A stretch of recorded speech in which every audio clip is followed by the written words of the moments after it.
Well, good evening, everybody. I hope y'all can hear me. Hello, Happy New Year. Yes, yes, Happy New Year. This is the first live stream of 2026, y'all. So let's make it a banger, okay? First, I hope everybody had an amazing New Year. I hope everybody was safe. If you partied, I hope you didn't party too much, all that good stuff. We got a lot going on in the sport right now. And so we're going to talk about some of it that I've seen. Obviously, I can't see everything. My eyes can't be everywhere. So we're just going to talk about what I have seen. But first, let me say what's up to everybody who has decided to join us thus far.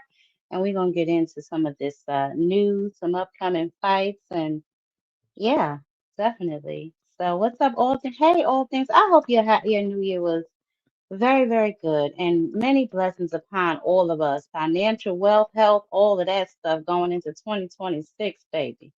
Give mama some money. Bro, Weezy, how you been, baby? Ain't seen you in a minute. The boxing outcome, what's going on with you? Hey, Lee. Yes, same to you and your family. Same to you and your family for sure, man. I hope everybody was safe and just bring the new year in happy, but have a little fun. Just be safe, man. But yes, honey, let's go ahead and start the show. Y'all know I like to get into the news first. Let us all know what's going on. I like to post as much as I can on the community board just to keep y'all informed when I'm not like live. I don't feel like doing running a live every time something happens. So at least I've posted and then, if it's worth talking about in further detail, we will do that. But first things first, up here on our news, let me see what we got going on. Let me get this folder because I got to keep a folder on these people. Where do we start? Where do we start? Oh, okay. So first thing is first, obviously, where is he at? Because I want to get up on him for just a second. I saw this and I thought this was just so interesting. Dimitri Bivol, he is coming back. He's targeting the springtime, it looks like, with the IBF. His mandatory is, what is this man's name? Oh, Michael Ifarts. Okay, now obviously, he's been out of the ring since February of last year. As we know, he had a back injury, but he's since made a full recovery. So he will be fighting his mandatory in probably March or April, they're saying. But I will let y'all know because, I'm gonna just let y'all know what's going on with all of that. So I'll keep y'all posted. Y'all know I definitely will. Mr. Canelo. Now, some of y'all remember I posted it on the community board, I think it was last week, and I think we talked about it too on our last live. Canelo was offered an opportunity. Remember, I told y'all they just gonna throw a belt back in Canelo hands, honey. They don't give a damn. So, like I told y'all before, he was offered a fight with Iglesias for the vacant title, but due to his elbow injury, he withdrew and declined. But miraculously, he is set to make a return in September. This is what he's aiming for. Now, there's been some talk about him possibly facing Hamza Shiraz. I think I mentioned that before too, later in the year. That is if Shiraz, once he picks whether he wants to fight Christian and Billy or Diego Pacheco, um, once he makes a decision on who he want to get in there and squabble up with, I guess, and he comes out victorious, of course, then, they will revisit a fight with him and Canelo, possibly. So he appears to be open to that. So that's Canelo for you. He appears to be open to that idea, I guess. I don't know what he got going on. Um, I think I told y'all that Resendez is this one? Yes. So Resendez, he's been elevated to full WBA champion. Obviously, y'all know that Canelo retired and all the belts just went everywhere. So he was elevated, right? And he is making a voluntary title defense, in which he's looking to possibly face Jaime Munguia. Now, this is going to be, it should be like in a couple months, maybe early this year, March, April, somewhere around there. Jaime He isn't ranked in the top 15, I'm assuming, but he is a name and it is a voluntary, which means obviously this explains why Jaime Munguia turned down the Iglesias fight. He's looking possibly to fight Resendez. So we will see. If that fight gets made, y'all know I'll post it on the board for us and we'll take it from there. Now, something else that I thought was kind of interesting, but I was like, I want to see how this is actually going to pan out for all of us. Um, Christian Rock has signed a boxing deal. Okay. Um, I forgot the name of that boxing company that she signed with. However, she is going to be training underneath Calvin Ford.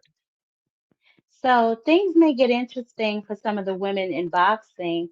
Krishan, I don't know if y'all follow all that social media kind of stuff, but um she's been on those shows and um Bad Girls Club and stuff like that. So she is now taking it a little more seriously and she's entering into their professional realm.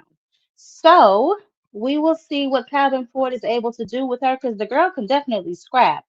So we're gonna see. We're gonna see what Calvin Ford is able to do with Krishan Rock. And I'm glad she's starting to, listen, you're gonna be out there doing it, girl. Get you a couple coins. You seem to like it. All of that there. So good for her. Definitely shout out to Krishan Rock. I'm gonna keep my eye on that. And I'm gonna see what she plans on doing with that. So I will definitely let y'all know moving forward. I just thought that that was extremely interesting that she's now pursuing a full-on boxing career. So, hmm, interesting, interesting. Who else? Oh, yes, Mr. Jack Catterall. He is number one for the WBO belt at 147. So that is another option that Devin Haney can pursue. And we can talk a little bit more about that a little later because I do want to bring some things full circle. So we can talk about that a little bit later as well. Now, I thought I uploaded this other clip because as I showed y'all on the community page, Zufa, they actually having their card on the, what is it, 23rd? I do have that somewhere. Yeah, they have their card on the 23rd at the UFC Apex in Las Vegas. Okay, now there are no fight matchups because I did see somebody leave me a comment. They were asking me, who was on that particular card. I cannot find nobody, y'all. Um, and I looked, so I'm not sure what, if anything, they got going on over there down there at the zoo for child. But I did look. I was not successful in finding any names. However, they did say Jose Valenzuela and Radaz Barat. They're expected to make an appearance on that particular card. What they're gonna be doing, I don't know, because I looked for like matchups and stuff, and I didn't really see anything concrete. So who knows? But yes, they will be rolling out, they will be making their premiere underneath the UFC on the 23rd, and you can watch that. It's going to be broadcasted on Paramount. Okay. Now I might tune in just because I want to see who the hell all over there. Speaking of Zufa and who the hell all over there, y'all saw that I made some posts about some of the guys, some names that we know. They're not real big household names, but they are names that we do know or are familiar with. They have signed to Zufa, including most recently, from what I understand, Jaleel Hackett. He's signed to fight under Zufa Boxing. So I think that's a little interesting. We'll see. We'll definitely see what happens and we'll go from there. But I definitely will keep y'all posted on what's going on. Now, if I find out any more information about what they got going on and who's actually going to be on that card, I will definitely let y'all know. But for right now, it seems like they got that card in the witness protection program. um, so I'm not really sure what we're gonna do about that, but they are making their premiere, and I will be tuning in just to see, how they have it structured, to see who's over there, to see how they're running their format. It's intriguing, you know what I'm saying, to say the least. And I'm nosy, so we're gonna do that. We're gonna see what they got going on, see what kind of turnout they have. Like we suspected, it's mirroring similar to the UFC, so we're gonna see. We're gonna see what happens. Let me see who else all up in here before I get into some upcoming fights and just everything else. Hey, oh, hey Kim, what's up? Yeah. Hey, Jasmine, what's going on with you? Yeah, I'm not sure what they got going on for Zuffa, but we're gonna see. We'll take it from there after. Now, as far as the upcoming fights, um, I think we all know what's happening this weekend, right? But I'm gonna let y'all know anyway. So we have the Dalton Smith versus um Subriel Matias fight coming up, if I'm not mistaken, on Saturday. Now, I do want to talk to y'all for a minute about that fight because there was some interesting conversation surrounding that fight. First of all, he said he's looking to make a statement in this fight, which is like, okay, that's what's up. Um, and just some thoughts I was having to myself about this particular matchup, right? So, Subriel Matias versus Dalton Smith, and there's really not been a lot of coverage. I actually watched their press conference today. It was so dry, y'all. And then, not to be funny, but I couldn't really follow the conversation because the majority of the time they were speaking in Spanish or broken English. So I was just like, I'll tune in and watch the fight. I do like Subriel Matias, so I'm definitely going to give it a peek and see what's going on over there. But I want to know what y'all think about this fight, right? Because remember, y'all know that he just passed the Oscarine test, right? I guess his threshold was low enough, or whatever the case may be, where they pushed this fight through. So, in this particular situation, is Subriel Matias in a lose-lose situation, right? Like, so if he wins, are people going to say it's because of the Oscarine, like they did with Ryan?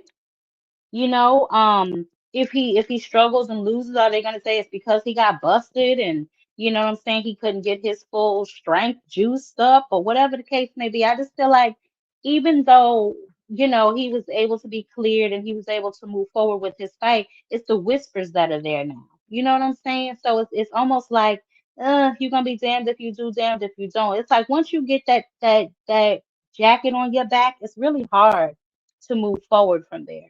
You know what I'm saying? And so I'm definitely gonna see how he performs in this fight. I'm definitely looking to see. I mean, because we didn't know if there was gonna be a difference or not. Anyway, we didn't know he was on anything until he popped. You know what I'm saying? And then, his levels apparently were low enough to where they're just gonna let him fight anyway. But you know what I mean? So it's like we don't really know what to compare it to. Now, if he loses this fight, we can maybe point the finger and say, it might have been the Oscarine all along, but who really knows? That's the only thing though, sometimes with these guys, and they take, whatever they're taking, even if he didn't intentionally take it, he pops, right? So you guys got to watch your supplements. Y'all have to watch every little thing y'all putting in y'all mouth, what y'all around, the air y'all breathing, what y'all drinking. Like it's crazy that they have to be on this type of watch, but this is a fighter's lifestyle because we would hate for it to have not even been intentional, something you ingested, somebody gave you something, fed you something that had something in it that it wasn't supposed to have, and now all this hard work that you've been doing is now down the drain. You know what I'm saying? So but I was just like, damn, now I got to think of Subriel like that because I never used to. I'm like, oh, Subriel, he's a good fighter. He's come forward. You know what I'm saying? He's going to apply that pressure. He's going to make it interesting. You know what I'm saying? When pressure fighters feel like they may be behind or they make it reckless, So I wasn't looking forward to this fight, but I was like, oh, all right, Subriel, a couple of names you always going to check for when they fight. You know what I mean? But I was like, okay, well, Dalton Smith, he's gonna have to create his own opportunities because Subriel ain't gonna give none up. You know what I'm saying? But now it's almost gonna be like, okay, but is he, is he on the juice? Is he not on the juice? You know what I'm saying? So it's definitely gonna be interesting, I guess, to see how he moves forward. Um, yeah, yeah, all things. I don't know. I know I saw that. I peeped that when I was watching the presser earlier. I was like, Eddie, you know what? Eddie be popping up on you, boy. Eddie everywhere. I'll tell you that much though. Eddie getting that he working. Whatever little percentage he's taking from these fighters, they damn sure making his butt earn it. I'll tell you that. I will tell you but that for sure. Now, the remainder of the upcoming fights this month. We know that this fight obviously is tomorrow. Another fight, not tomorrow, this weekend. Another fight this weekend That's not super mainstream. That if you are in the area, you guys should go and check out. He's Cologne. This young man, he's from Jersey. So if you guys in the Jersey, New York, even PA area, DC, if y'all like to travel or y'all like to go to the local fights, y'all should definitely pull up on the Barclays and check this young man out. He's definitely making a name for himself. He likes to fight and he's very skilled. So if you guys are in that area, you guys can check that out. And also, if you want to watch it, it'll be on pay-per-view.com. Okay, so that's a fight that's also going to be on this weekend. Keith Cologne card. Now, also coming up this month, because y'all know I like to do the fights on the month. Where's that damn list? Oh yeah, we know about the Matias. And yes, just so if y'all are still wondering, I know I posted it, but that fight, the Matias and Dalton Smith, that is behind a paywall of $55, y'all. Okay, on the zone. They listen, and the card is not really that intriguing. Like I said, I was gonna watch it just because I like Matias, but for $60 or $55, I'm not really sure if it would be, even worth that. But we're gonna get into that because I want to talk about all of that as a whole in just a little bit. But that's a fight that's coming up. And then I know the another fight that's coming up also this weekend is Ajit Hebiev and Damian Criswell for the WBA interim. Okay, that fight is also this weekend. Oh Lord, it's a lot of fights happening this weekend. So that's three so far. So can't nobody say ain't no boxing on. I'll tell you that right now. And then obviously y'all know later down in the month, but what is that? Because that's my little homie. I've been watching a lot of clips of him training. I can never find this doggone picture of this boy. But anyway, Maritala versus Cruz, y'all know, is on January 24th. And then Murtazaliev versus Kelly is January 31st. You got Abbas Baru fighting. Let me move this so people get confused. They just coming up in here. You got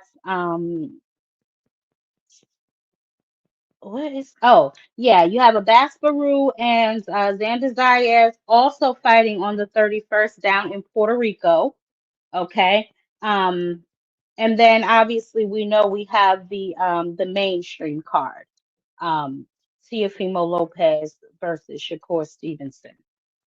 I believe those are all the fights for this month. Now, I do want to talk to y'all. I'm not sure how many of y'all caught the female fights that were last weekend with Amanda Serrano versus Renee Tellez. Um, and obviously, we know she was a replacement opponent for Erica Cruz because Erica Cruz also popped for Ostarine right before their fight, and Amanda Serrano, well within her rights, declined to continue with the fight. So they brought in a replacement opponent, Reina Tellez, for that particular fight down in Puerto Rico. This was for Amanda's WBO welterweight titles, right? Now, I will say this. I did watch that card. I watched a couple of fights on that card. I watched the Ron, Lord have mercy, the Juan Paul Rivera. I watched Crystal, and then I watched Amanda, right? Crystal is a dog, first of all. Crystal is a dog. Oh, and I watched Holly Holmes too and Han. I watched that fight too. That stoppage was a little bogus to me, but it is what it is. Um, as far as this particular fight, I want to talk a little bit about Amanda Serrano. Amanda Serrano is a dog, right? She is amazing. She is at what now? 48 fights with 31 knockouts. That was a 3-minute round fight. She's absolutely amazing. To me personally, I do not feel that Amanda Serrano has anything left to prove, right? I would not be mad if Amanda Serrano went ahead and retired. Now, I don't know her plans. I don't know how much longer she, plans to be in the sport of boxing, although I thought that was her retirement fight, her farewell fight. I don't know why. I thought that for so long, but I guess it wasn't, when she got up there and spoke. Um, in my humble opinion, she needs to, right? Um, now, don't get me wrong, because Raina Tellez, she's a dog too. young lady coming in, on a 2 weeks notice, and she went 12 rounds with Amanda. You know what I'm saying? And she was tagging Amanda pretty good too. That eye started getting swollen up. I thought they was gonna stop the fight because I didn't know if Amanda was gonna be able to continue to see out that eye. You know, towards the latter rounds, Amanda, she was kind of turning it up on her and stuff like that, but she still kept getting caught with that same left hook and that same damn eye. She just don't look as quick as she used to. You know what I mean? And that's no knock on her. That's no shade on her. Shit, she done had two full-blown wars with Katie Taylor. You know what I'm saying? They had three fights, but only two of them, in my opinion, were wars. That last one, they could have kept that. But she went back-to-back wars with Katie Taylor. She that dog fight she had with Erica way back when. The first time she went 3 minute rounds, I think it was Danielle something was the first time she went 3 minute rounds. So Amanda Serrano has been in some dog fights. She has proved she is a warrior. And in my opinion, if she wants to retire, she can do so with grace. Because what I would hate to see happen to her is, you know, you know, you know what I'm saying? How some of them just go a little bit beyond their time, like possibly how Canelo did. You know what I'm saying? But that fight was pretty good. Crystal Rosado, her fight was absolutely amazing. She's extremely talented. So shout out to those young women over there. I definitely, sometimes I enjoy their fights more than I do the men's because they, you know, for the most part, they only have 2 minutes to get in there and get to the action. So it's like action from the moment you say go on some of them. So for sure, shout out to her. But in my opinion, there's no shame if she decides to retire. She's got 48 fights, 31 knockouts. I mean, listen, or 50, 48 wins. I'm sorry, 48 wins with 31 knockouts. So I wouldn't be upset if she went ahead and retired. I wouldn't be mad at that at all. You know what I'm saying? But shout out to her and all those ladies that was on that card last week. We covered the upcoming fights. Now let's get into what the hell mother got on her mind. It's a night. But first, let me see who else done balls up in here. What's going on? What's going on? Ramon, my friend, what's up? Sin, what's up with it? Thrill Hill, hey baby, how you doing? G1, what's going on with y'all? What's up? What's up? What's up? Yeah, Kim, I don't know.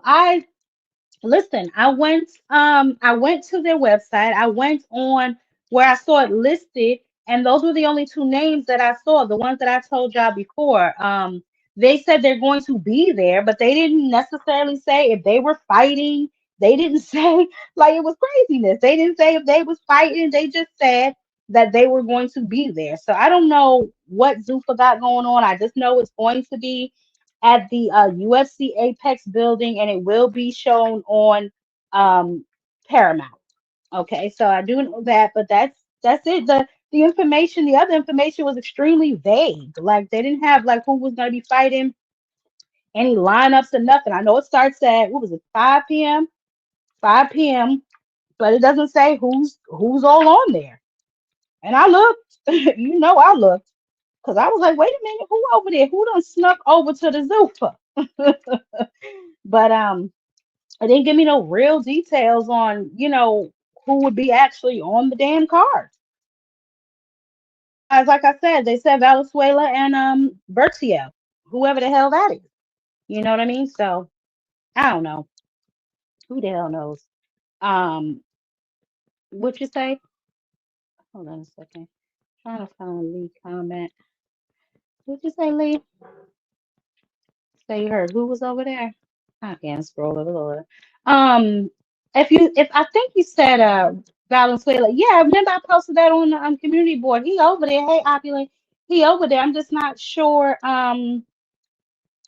All things with the conspiracy theories. That's not a bad idea.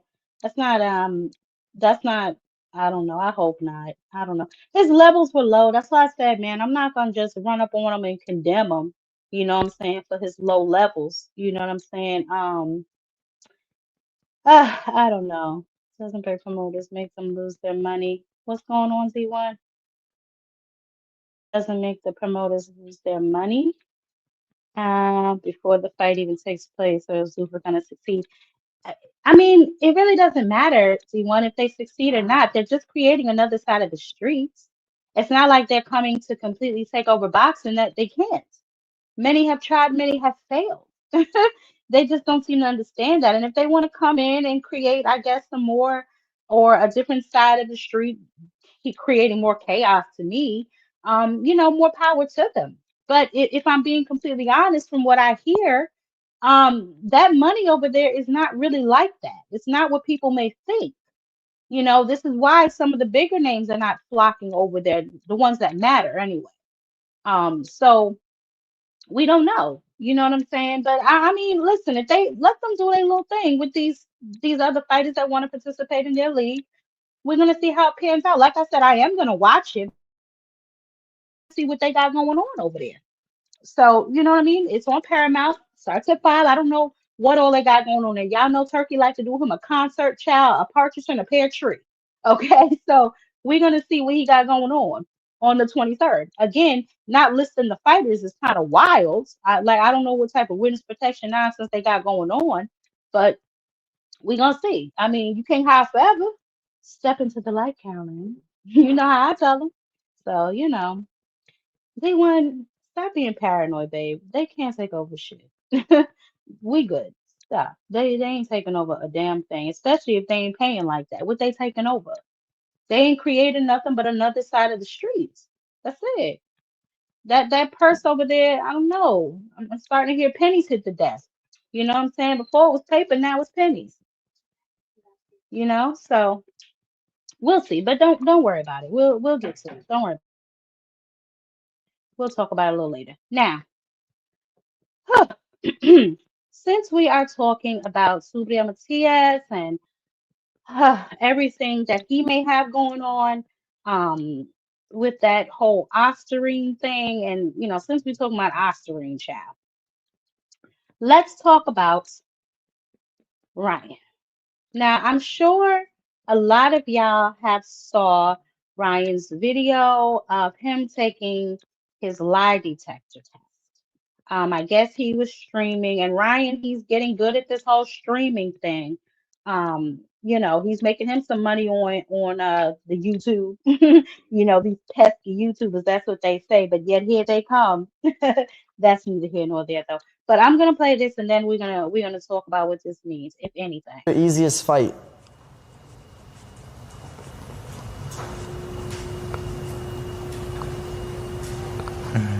You see you holding your breath as you're thinking that Oh, wow. shark teeth disappeared, but that's okay. Oh, it's crazy. It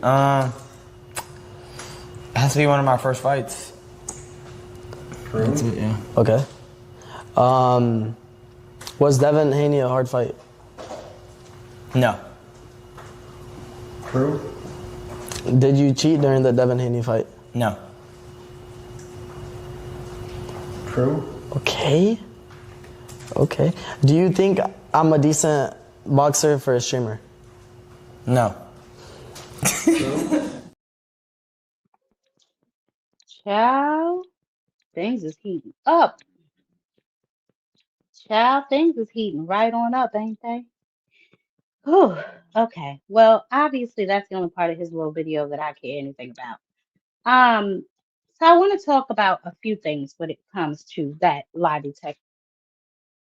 And obviously y'all know that Bill seen it and he had something to say about it. Let me show y'all what Bill had to say, because y'all know Bill was running right on to the internet, honey.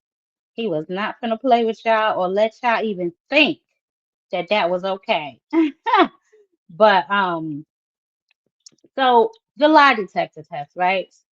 To believe or not to believe, and what does it mean? Well, honestly, I'm not really sure it means a damn thing, right? So Ryan, if he obviously it's content, nothing more. It's content, it's not proof, it's none of that, right? Ryan, he can't do anything with that lie detector test. It's not admissible in court. The commission, I don't believe, is going to accept that or anything. But I do find it interesting that he passed, don't you? It's just certain things that I was thinking about, like, you know, and I get it. People pass lie detector tests all the time. They also fail them. That's all I'm gonna say about that little situation. Obviously, Bill, he got on his motorbike, child, and he was crashing out. Shame on Victor Bill Ryan Garcia trying to convince people he didn't plead guilty to using performance. Blah blah blah blah blah.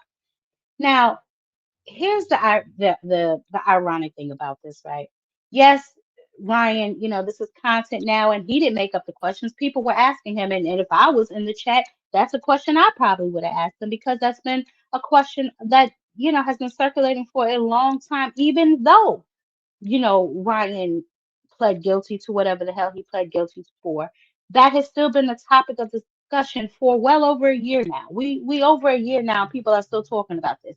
And obviously people are going to start to talk about it again because he just took his lie detector test. Now, does that mean somehow, they're going to change the no contest to a win for Ryan? Absolutely not.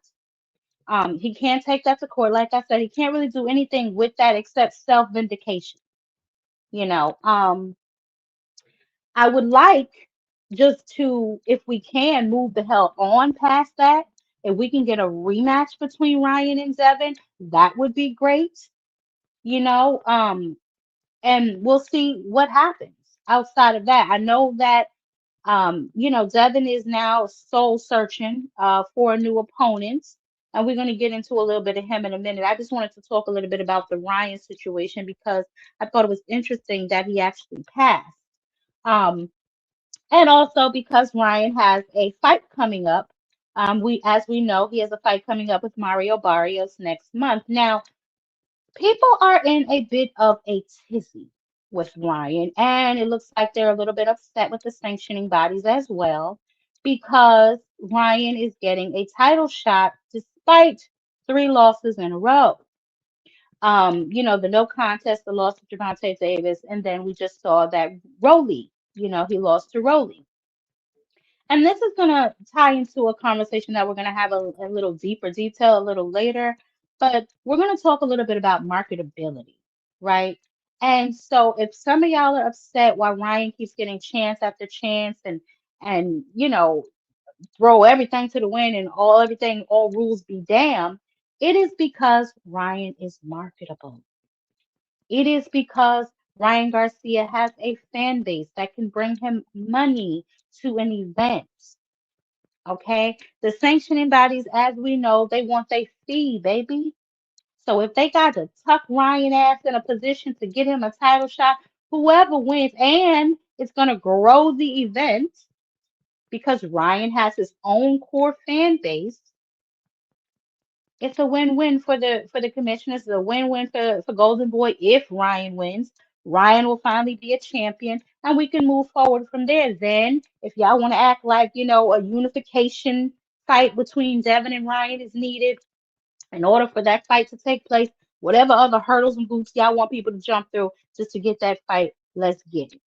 Right? But those are just where we are right now. Y'all cannot be mad at Mauricio Sudor. That man is a businessman and he is taking care of his business. And a part of his business is assessing opportunities to make more money. That is also a part of his description. But I just wanted to touch a little bit about on Ryan before we got into what else was going on because I do know that the Schofields have been child look like everywhere. They just everywhere I turn. Is it just me? Or is it like everywhere I turn, I see the damn Schofields, right? And they always running their mouth, obviously, with Abdullah's name coincidentally on their tongue now. And I suspect that is for several damn reasons. But we're gonna talk about each and every one of those damn reasons because I got something I want them to know. Okay, don't come for Abdullah. I will step on your damn toe. But let's listen to some of the nonsense they had going on while they were over there at their second home, which apparently is Mill City Boxing. Tank, right? But Tank don't fight nobody. Neither do Abdullah. Hold on, I'm getting to that. I'm getting to that. Tank don't fight nobody. He's he's not really like when he was knocking people out, but right now he's not giving entertaining fights. He hasn't done nothing in the sport in like 2 years, if I'm being honest, since the Ryan fight. Is he fought Sister Ryan? Yeah, Sister Ryan fight, I think. So Since the Lamont Roach I fight. might have, yeah, I might have to put Abdullah number 2. Then I'll put Tank number 3. Then number 4, I'm gonna go with. So go get that belt real fast. 2 belts. How you get your number 4? I'm gonna go. I love the comments. I just want to show them something. Raymond Moore. Okay. He said Raymond more tired since he's a champion. Because I don't know. I Just have with you a ever ma- don't Okay, so first things first, right? First I want to say, Boxing Hacker, I see you in the building. Um, welcome. It's 2026. I'm gonna try and be a little bit more pleasant with you. You will be the one who tests my patience. I believe the Lord sent you here to do that. So welcome everybody. We're gonna go ahead and we're gonna give Boxing Hacker the round of applause he deserves. Okay. Welcome anyway, Boxing Hacker. Boxing Hacker, don't antagonize the good people of Jab Queen's Army, okay? Let's start with this. He probably faked the test. Boxing Hacker, it's people like you. Lord help us. Okay, so let me get this straight, Boxing Hacker. And I just, and we're going to dialogue when I open up the panel, you especially, because I knew that it would be either you or Frequent who came over here to test my faith. Let me ask you a question, Boxing Hacker. What you mean to tell me is that this man, I believe this man's name, oh my goodness, what's his name? John Gorgon? You mean to tell me this man who spent the last 20 or 30 years of his life getting degrees, building and establishing his reputation to be known as the best in the country, threw all of that away to appear on Ryan Garcia's YouTube channel?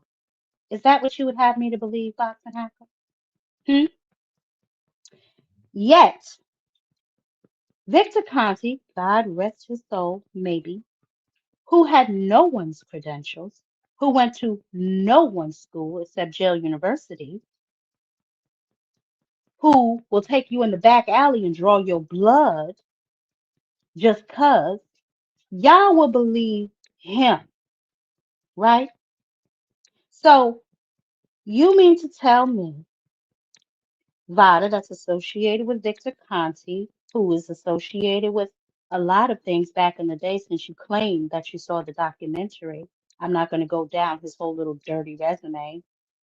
You mean to tell me that you will believe him over an accomplished and established man? Boxing Hacker, that tells me a lot about you. The hypocrisy of all of y'all is sometimes staggering. It really is. But stop trying to derail me from my mission today. We'll get back to you later. Um, anyway, I thought that that was interesting. As I stated, there's nothing he can do with that. I mean, he can't take it to court. He can't take it to the commission. It's personal self-validation, in my opinion, right? He did it for his own self-validation. Now, if the Haneys, mainly Sean, would like to take a lie detector test and tell us how he knew before the results came out that Ryan was dirty, I'd be open to that. Anyway, here we go.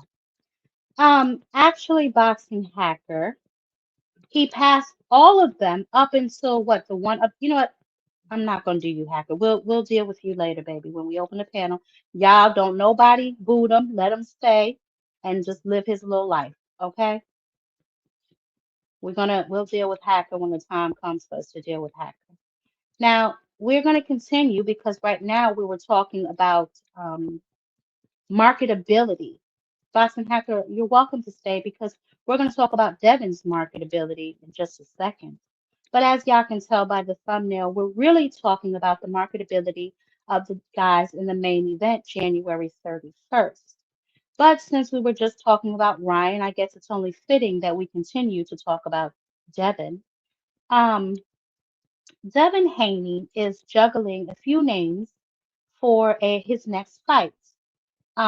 He's finding it difficult to find fights, right? Now, listen, I would like for people to stop saying that Devin Haney. Oh, you know what? Yes, let's talk about him because I had to stop my video to get at Hacker. Let's just go ahead and close this out so I can move back to the Schofields because I got a few things I want to say about them. But anyway, um, Devin Haney is not being blackballed. Okay. Here's what's happening with Devin Haney, and I believe I spoke about this before. Devin Haney does not want to tie himself to any promoter, right? And that is his choice as a fighter, right? To remain independent. When you remain independent, you have to make independent moves, right? If you are going to put yourself in the position of a boss, then you have to take on the role of a boss, right? You cannot run around here parading yourself as a boss with an employee mindset, right? So what I mean by that is if you establish DHP, which everybody tells me Devin Haney Promotions, this is his promotional company, yada yada yada, those boys over there making boss moves. Shout out, Big Debo, whatever you want to call himself, right? You cannot then run around to promotional companies asking for a promotional payday. Either you is or you ain't a boss. There's no two ways about it, right? And if you are a boss, then that's what's up. I salute you. But there's a cost to be a boss. Are you ready to pay it, Devin? Because if not, you're gonna have to fall in line. You're gonna have to give these promoters something to get behind. Now, from what I heard, whisper in the bushes, honey, that they offered you a 3-fight deal. You declined. Well, I mean, you have to offer them something. You can't just go over there with your hand out and a smile and think that these boys are going to want to do business with you. This is a business, Bill. Okay? What are you going to do for us? It is give and it is take. That's how this works. I give you money, you give me a product. That's how this works. And unless y'all are footing the bill for one of these events, which I don't know, mother's not in your bank account. You could completely be footing the bill for all of these events. I doubt it. Sorry, y'all, excuse me. But if that is the case, then I should be seeing some DHP led events soon, right? I mean, that's what I should be seeing. But instead, I'm hearing things like people are ducking Devin. Nobody wants to fight him. They scared. Can somebody tell me what the hell they're scared of? I mean, and listen, guys, we're not doing that in 2026. I'm not gonna be over here because I know y'all like to cry and complain, and I'm always jumping on y'all favorite fighters and all this other crap. We're not gonna do that. I'm being honest, and I really would like to know because we have to start looking at these things objectively. And yes, we're all selfish. We want to see fights. I know I do, but I want to see good fights. I want to see quality matchups. I don't give a damn if it's 10 belts on the line if you fighting my mailman. How interested do you really expect me to be in these particular matchups? Now, that is very true. That's very true, boxing hacker. But when's the last time Devin fought a fighter without a loss? I mean, like we're gonna get more into that in a minute, boxing hacker. You just stay right there, baby. Don't you go nowhere, okay? Mother's gonna be talking to you real soon about your comments. Um, Now, that's something that I really wanted to discuss with y'all, right? I don't understand why people think that for whatever reason somebody is scared of Devin. It could be some promotional mishaps. Like I said, you declined the 3-fight deal with Eddie Hearn, but you have to give these promoters something too. Unification fights, I mean, let's be honest. Only people that those are good fights. Don't get me wrong, because y'all know I want a unification fight at 140 bad. Like so bad I could taste it just about. But I also want good matchups. If it's a unification fight with good matchups, oh, I'm there all day long, right?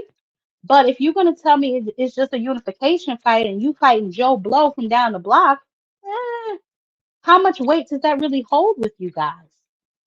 You know what I'm saying? So, Boxing Hacker, you know what I meant. Stop. Okay. See, this is God trying to test me. We're gonna move forward with the evening. Like I was saying before, we're gonna get off of this Devin Haney's being blackball crap. Because that's just simply not the case, guys. He's gonna have to work with a promoter, and since we already know that, then we should stop saying things that we know are not true, right?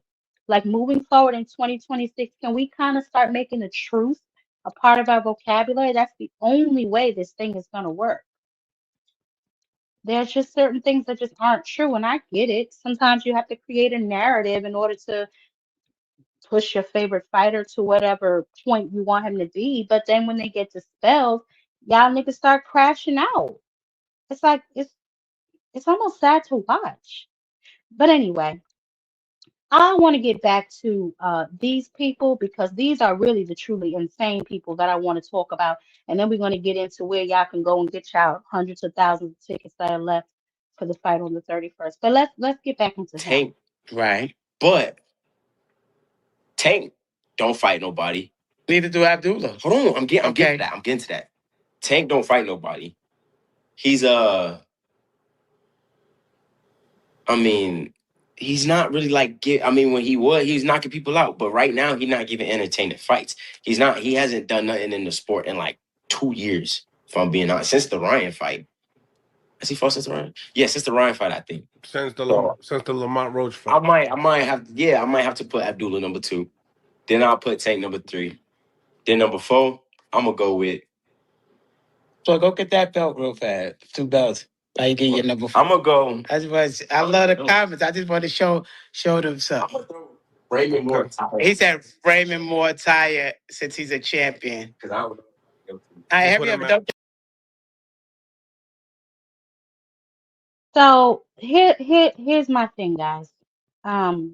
With the Schofields, that was the first clip that we're going to talk about. So obviously, those two are a very interesting pair to me.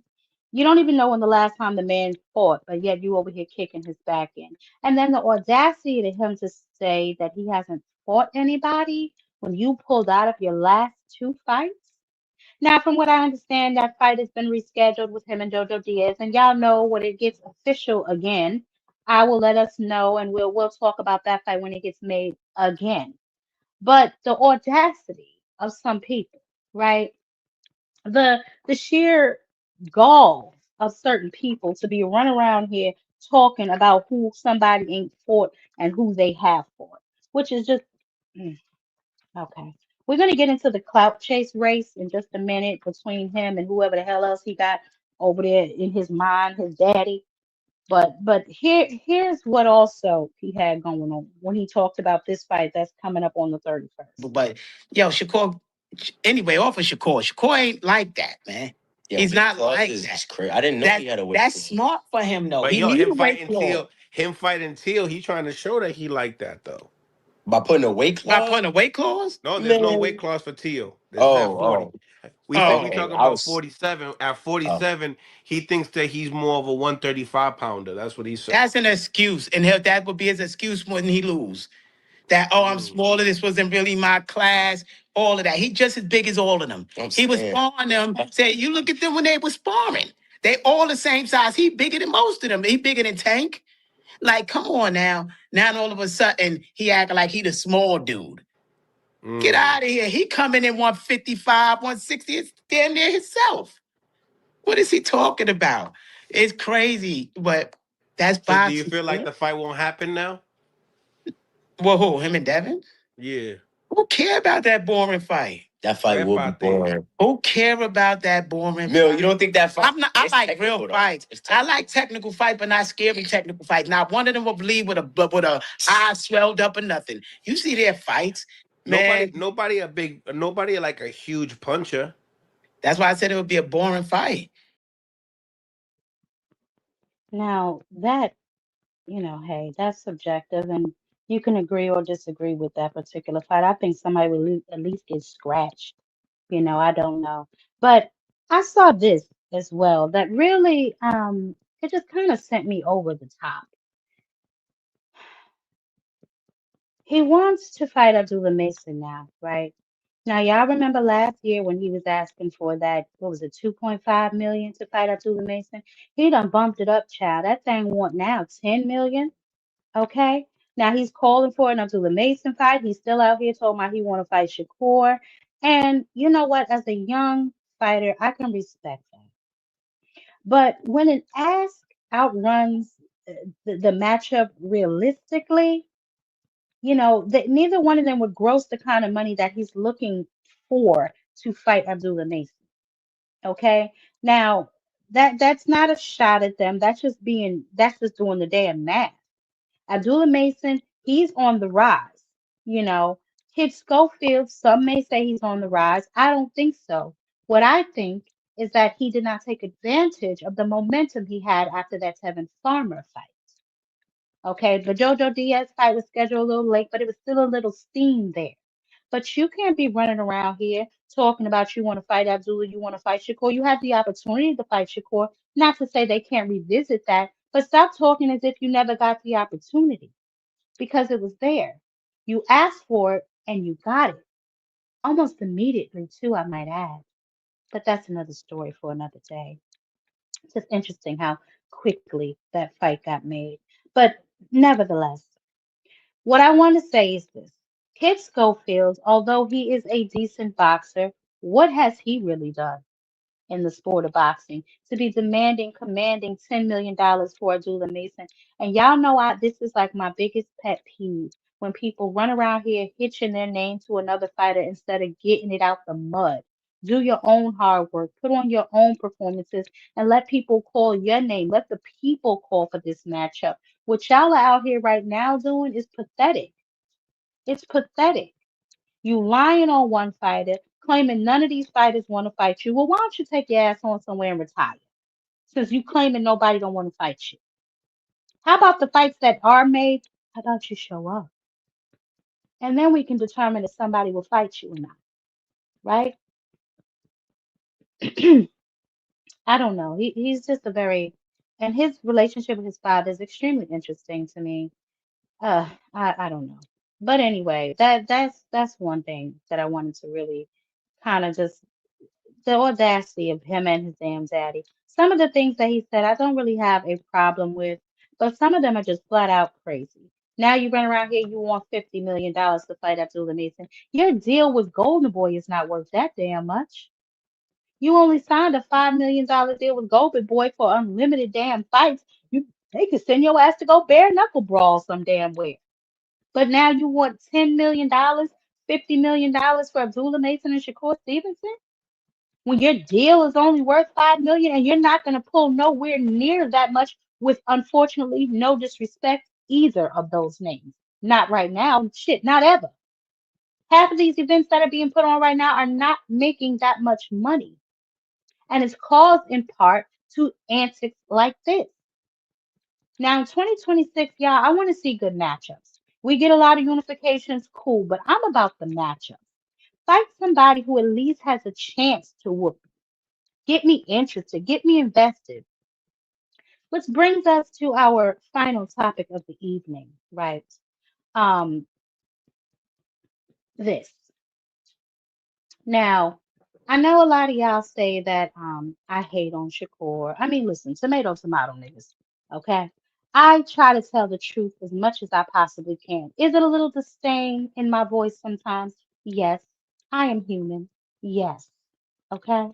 Am I a fan of his fighting style? No. No. But I can acknowledge that the young man is very talented and very skilled. However,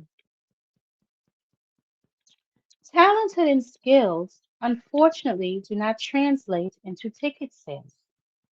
This is Ticketmaster as of right before I came live. Now, if you are confused, the blue means that seats are still available.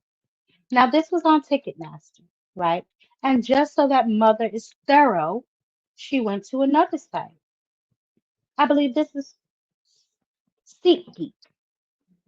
Okay, there are numerous tickets available on this website as well. Let's keep going, shall we?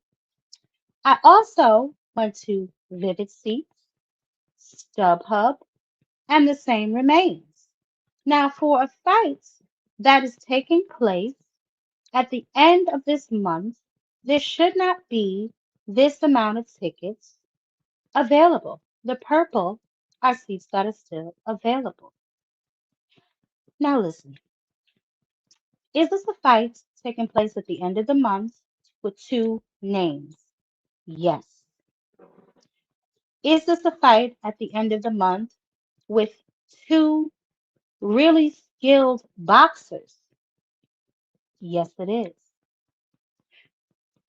But is it a fight at the end of the month that is going to turn a profit?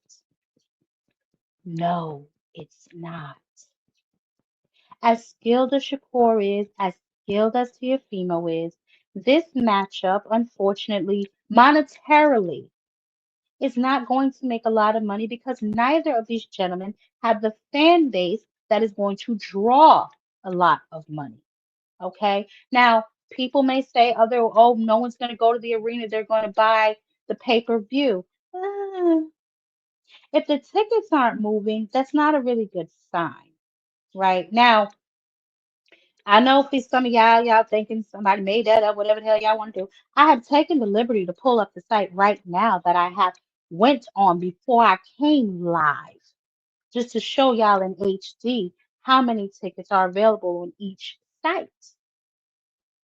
This is not, again, this is not a dig at either of them. What I'm saying is some of these guys just are not as big of stars as they think they are.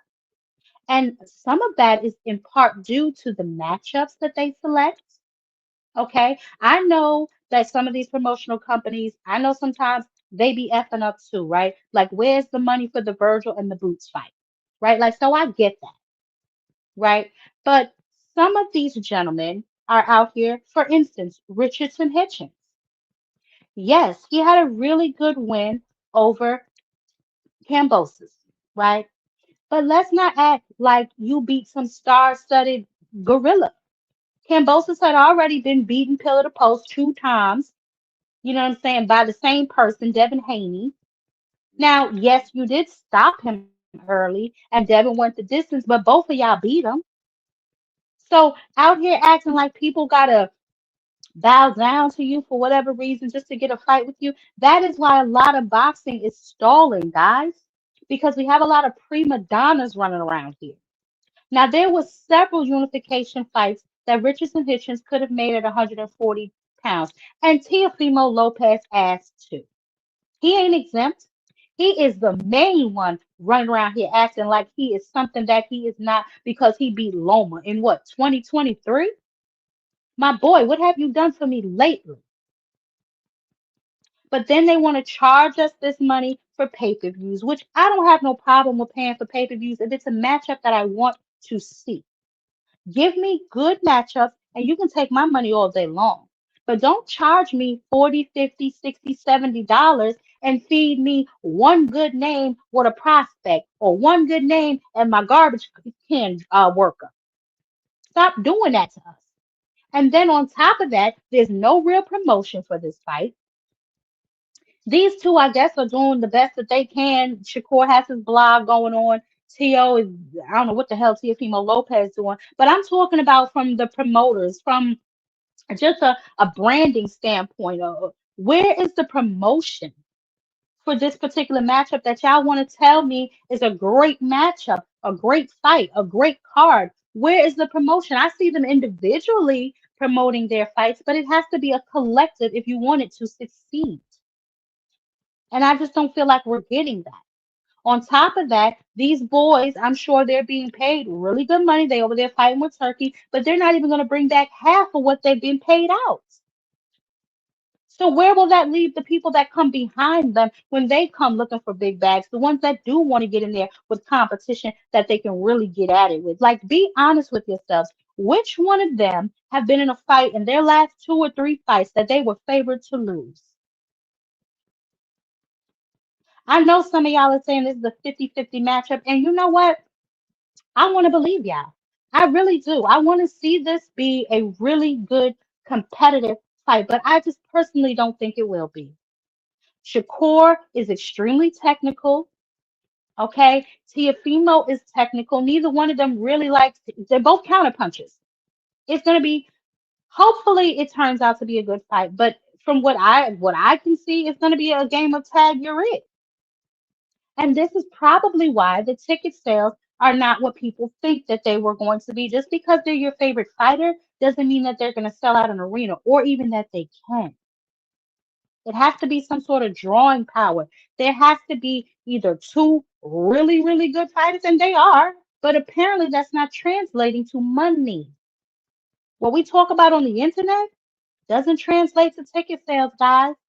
Just because you have a few people who think that Shakur may walk on water or who think that Tiafimo is the Spanish god of all become, that don't make that shit true. And that's what some of us have to really start to understand and realize that just because we may look at them a certain way, that don't mean that these promoters and these business people look at them that way. They're looking at their bottom line.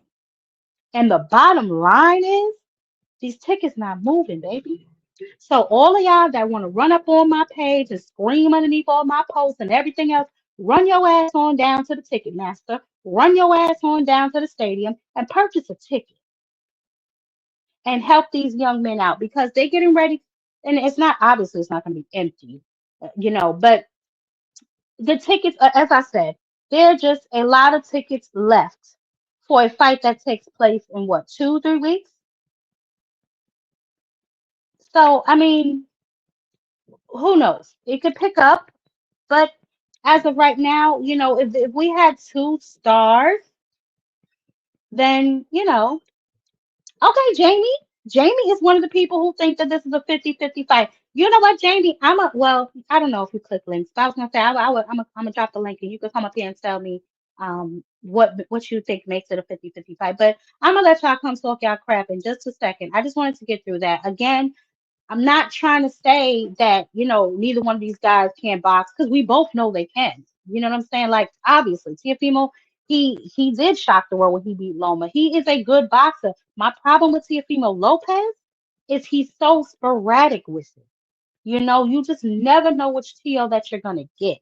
Shakur, he's basically fought the same way since he came out the amateurs. So we're going to see what happens in this technical matchup. And that's exactly what it's going to be, a technical matchup. This is a fight for the hardcores. And there's nothing wrong with that. But hardcores, they don't really buy tickets. You know what I'm saying? So who knows? But I do understand that, they have time, I guess, to get the sales up. I don't know how many sales they're going to be able to get up in 3 weeks. And those tickets are very expensive still. Because I was going to I looked for two. So I was like, maybe I'll just go on down there, child, to the MGM, child, see what they got going on. I'm like, what is this? I know they playing with me. So I'll be monitoring the situation to see if it's the sales drop too. Maybe that'll help them move some of the tickets along. But I mean, where we stand right now, I don't know, y'all. I just don't know. Let's see what y'all talking about. Apple AI is currently retarded. They just put a question mark, whatever it was bizarre. Saying you already know what's going on. What's up Hey, with you, Jeb? hey Z1, what's going on? What's up with you? What you were just saying about like the ticket sales and shit and the promotion. It's like they don't care what we're talking about online, like especially us, especially the hardcore boxing fan in these chats and live streams. They give two flying fucks what we got going on or what we're talking about. They're not after our money because our money don't never get spent towards the fights. People are fire sticking, doing everything they can to steal the event. They're after the casuals. They don't give a fuck what we got going on. Honest to God, that's it's Well, been that that's way that. forever. Yeah, no, I get that. That's what I'm saying. They need to target more, I guess, of the casuals because the casuals still don't seem to be buying the fight. Those are the ones No, that, mostly buy fights because, like you said, the hardcores, they either catching it the next day or they're, unfortunately not purchasing it but still watching it and all other kind of stuff. But the casuals are the ones who go to events, who go out to fights, different things like that. So those are the ones that you need to really get on your team. You know what I'm saying? Those are the ones you need to really rile up. I know a lot of people love to say Tank got those ghetto fans, but Tank ghetto fans, call it what you want, arena smelling like whoop de doo and liquor and everything else. They up in there. They coming They're up. spending. They're They spending. pulling up. They're pulling Yep. up. And You know here's what the I'm thing, saying? like, And well, go ahead. My bad. My bad. no, I was just gonna say they're pulling up. You know what I'm saying? And there's certain fan bases, there's certain guys that inherit fan bases based on, their ethnic background. Like a lot of Mexicans, they're supporting, Yep. Pitbull and They're, they're Mario supporting their Barr. So guys. like, yeah, Ryan has his own fan base. So I understand that. That's what I'm saying. Like certain people, and then since Teofimo, we don't know what he is, Honduran or whatever he want to claim himself. And then the whole thing came out where he ain't really from New York, and this and that. So it's like a little weird. You know what I'm saying? Yeah, Shakur is right next door though. His fans will come, I was chewing out Hacker in the comment section here. Oh, speak of the devil.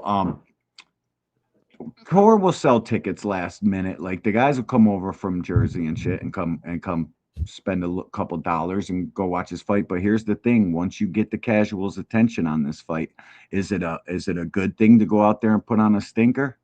Or is it a black eye to the sport when you get all these casuals finally invested in about to go to a fight, and then you go out there and people are exiting by the eighth round because it's literally that boring.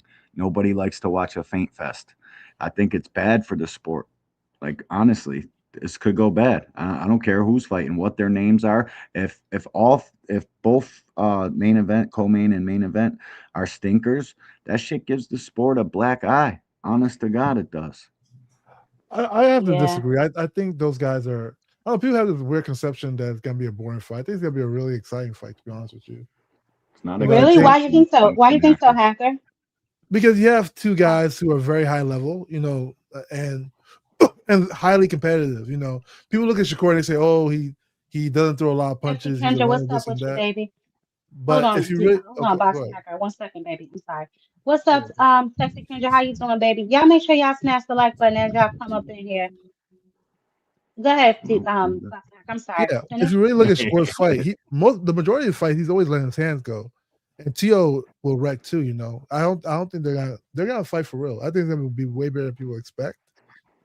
I hope so. And when Hacker, it, what happens if they start fighting and Teo packs a punch. I know he hasn't got a knockout in a while, but Shakur yeah, feels one of them on his arm. And then he remembers that Teo was falling short against Sandor Martin and he's just taking half a steps back all night. And Teo just keeps falling right. short. You think the crowd's gonna like that So you mean or if they're the gonna fight goes like the Lomachenko and Tio fight? That's what you're asking, yeah, right? that was a boring ass fight to the last Yeah, yeah, yeah. 5 rounds. It Right, saved but it. nobody ever And calls that's why people Lomachenko don't like trash that fight, but it's so funny because nobody ever talks about how Lomachenko being a boring fighter, even though that was a very boring fight, right? He didn't throw one punch for like 6, 7 rounds. yeah, but when he started throwing punches, it was Yeah, but six, exciting seven as rounds of shit. nothing, But nobody ever said, it's funny that Yeah, because Shakur he has ends one the one fight fight well, that's bro. he's not in the pocket or he's not throwing as It's much the punches. last And it's like impression that lasts forever, bro. You it, gotta you gotta end it, the fight on a high note. It can be boring for What's eight going straight on, rounds. Dragons If and the last Fashion? if the last three mhm. are exciting, that's all people are gonna remember, bro. No, I think You it's guys gonna be. give I, whole I fights believe it's to gonna be people good. over the last round. The person's competitive in the last 2 or 3 rounds. You guys say he Mhm. won the fight. It's ridiculous. It's So gonna be good. You got first off, you got Keyshawn. Keyshawn is on his Ultimate Warrior probably shit, so I think that's Yeah, gonna what do be y'all pretty think hot. about that fight? What do y'all think that fight is going to be like? Now, that fight might be an interesting fight. What do y'all think about the Jermaine Ortiz versus Keyshawn Davis fight? I, I I, think. Oh, go Go ahead, ahead, man. Go ahead. Go D1. ahead. I You favor go ahead. Key. I favor Keyshawn. Jermaine Ortiz has a way of making people look bad, though. So Yeah. and Keyshawn has been out the ring, but I still favor Keyshawn a bit. So I think Keyshawn will pull it off. You Yeah, know, Yeah, I got I think Keyshawn in it's this fight anybody's too. I think it's anybody's ball game. Ortiz got a funny way of making people look like shit too. He can yeah, turn that's what I'm down saying. the He makes people volume. look bad. He can make you fall short. He can box you. He can switch. Ortiz is to me, and I heard Dean say this earlier. He's one of the most underrated fighters in the game today, and I think he's the most underrated fighter. I think nobody gives that kid his flowers. He should have beat Mhm. Loma. He should have beat Tio. He would have the best resume in boxing if it wasn't for the politics. he never gets the decision. He's Mr. Never get the Never, decision. because he doesn't fight enough. Because Never will he's okay never will I with ever. You know boring that game, boxing. Never Will I Ever? Yeah. Yeah, He's he never okay gets the with decision. taking it to the scorecards and losing for some odd reason. I don't know what it is with that kid. He It's he needs doesn't to throw step Do enough you on the think punches. he's gas. And, now, hold on. Do you guys think that he's now been put in a gatekeeper position by the boxing business? yeah, kind of for real. What'd you say? That's What'd you say, Jeff? exactly I didn't hear where you. he's at. Do you think that he's been put in a gatekeeper position by boxing? Yeah, yeah, of course. It's sad. Hmm. He shouldn't be Boxing is there. about He's one of what the did you top do for fighters. me lately? You know. Exactly. Yeah. Exactly. Hmm. But once he starts winning, he's not too far gone because once he starts winning, they're gonna look at him different, you know, because even though he lost to Lomachenko, lost to Tio, like they were both very close fights, you know. Okay, so how hard do Mhm. you think Jermaine Ortiz is going to train for this fight, knowing what you just said and what we all think? We know he was competitive in both of those big dog fights. If you ask me, I thought he won both of them, but the TO fight, I couldn't give it to him, so I scored it a draw because he didn't fight enough in the 12th. He didn't When throw enough you know the punches, yeah. business of boxing and you're in here, you got your fucking hands in your pocket in the 12th round. What are you doing? Yeah. Like Yeah. that He shit's didn't throw dumb. enough punches, bro. Yeah. So That's let his me ask y'all this. Let me yeah, ask go ahead. y'all this, right? Since y'all both on the panel, what does Uh, boxing need for 2026 to recharge everyone as a whole, right? Like certain individual fan bases are charged, rally mm. around their guys. What do we need as a whole to like bring the sport back to number one? You know what I'm People stop saying? ducking. No, yeah, we need guys like Everybody's ducking the Richardson. fade somehow, you know. We need guys like Richardson to be willing to fight for a decent price. Like you can't be asking for 2.5 million to get in a fight when you couldn't draw $1 million to your fucking birthday party. How dare you ask a promoter to automatically go in the hole because you think your value's worth something? These guys got to start throwing punches or else the sport's going to die. This is as bad as I've ever seen it, and I've been here for decades. It'd be good if they just like join, like all these fighters need to like join forces and start having cards You together, got to know the sport is dying. They you need know, to mix it up. agree to like round robins and shit. Be like, okay, I'll fight this. The winner fights you two, and we make two cards. You know, Yeah, people they just I got not will to. fight. agree. You I know, think there's way too many. I think there's way too many belts, and I think that there's way too many politics. But I understand it. Everybody has to make money. Like Boxing Hacker just said, it's what have you done for me lately? And boxing is a business. It's an Mhm. entertainment business, and the entertainment is for us, and then we give our dollars, which is the business. You know what I'm saying? But as I stated earlier, if you want my money, you're gonna have to entertain me, and that means I want to see good quality matchups. Don't just stick two big. names on a card and tell me that it's good just because it's two names. No, what is the quality of that matchup? Yo, that fight's gonna be hype. Remember, I tell you this, Jack Green. That's gonna be a good fight. Well, I hope Long you're time right, coming. Boxing You can't. Hacker. Kid, Long time anything coming. can Trust me. happen in boxing. Anything. Bro, you can't say it's going to be exciting. I can't say it's going to be boring. We just got to wait and see. We can all have our predictions and past track record speaks towards the future if you ask me. When I see Shakur take a solid punch in the face and still agree to fight in the pocket, then I'll believe you, hacker. Shakur ain't never done do Until that then I on can't. purpose, bro. This Yeah, this whole bro, concept he's of cautious. He's people overly need to take cautious. punches in the face. Yeah, If he they can do. avoid a punch, he's gonna avoid a punch, bro. You know, he never- that's not a Yeah, but thing, the way man. you Yeah, avoid but the but punch there is are the key. times. Yeah, there are Man, times though, Boxing Hacker, that he can never. make his fights a little more interesting. And I believe that No, that is what's really limiting his drawing power because Shakur, he has pretty much everything else, right? Like he's an He attractive does. looking guy. You know what I'm Yep. saying? He's very defensive. It's just this offense that's lacking. When I talk to some of his fans, right? Like the crazy ones, the ones that run around here foaming at the mouth, not the regular people, but the insane ones. When I yeah, talk Yep. to them, the first thing that they say is, "You can't touch him. I bet you can't hit him, though. I bet you that's won't be able right. to hit him." They That's never right. say Exactly. anything That's else the real to me nature. about his fight game. But they never say Listen, anything else to me about his fight game. Y'all ever notice that?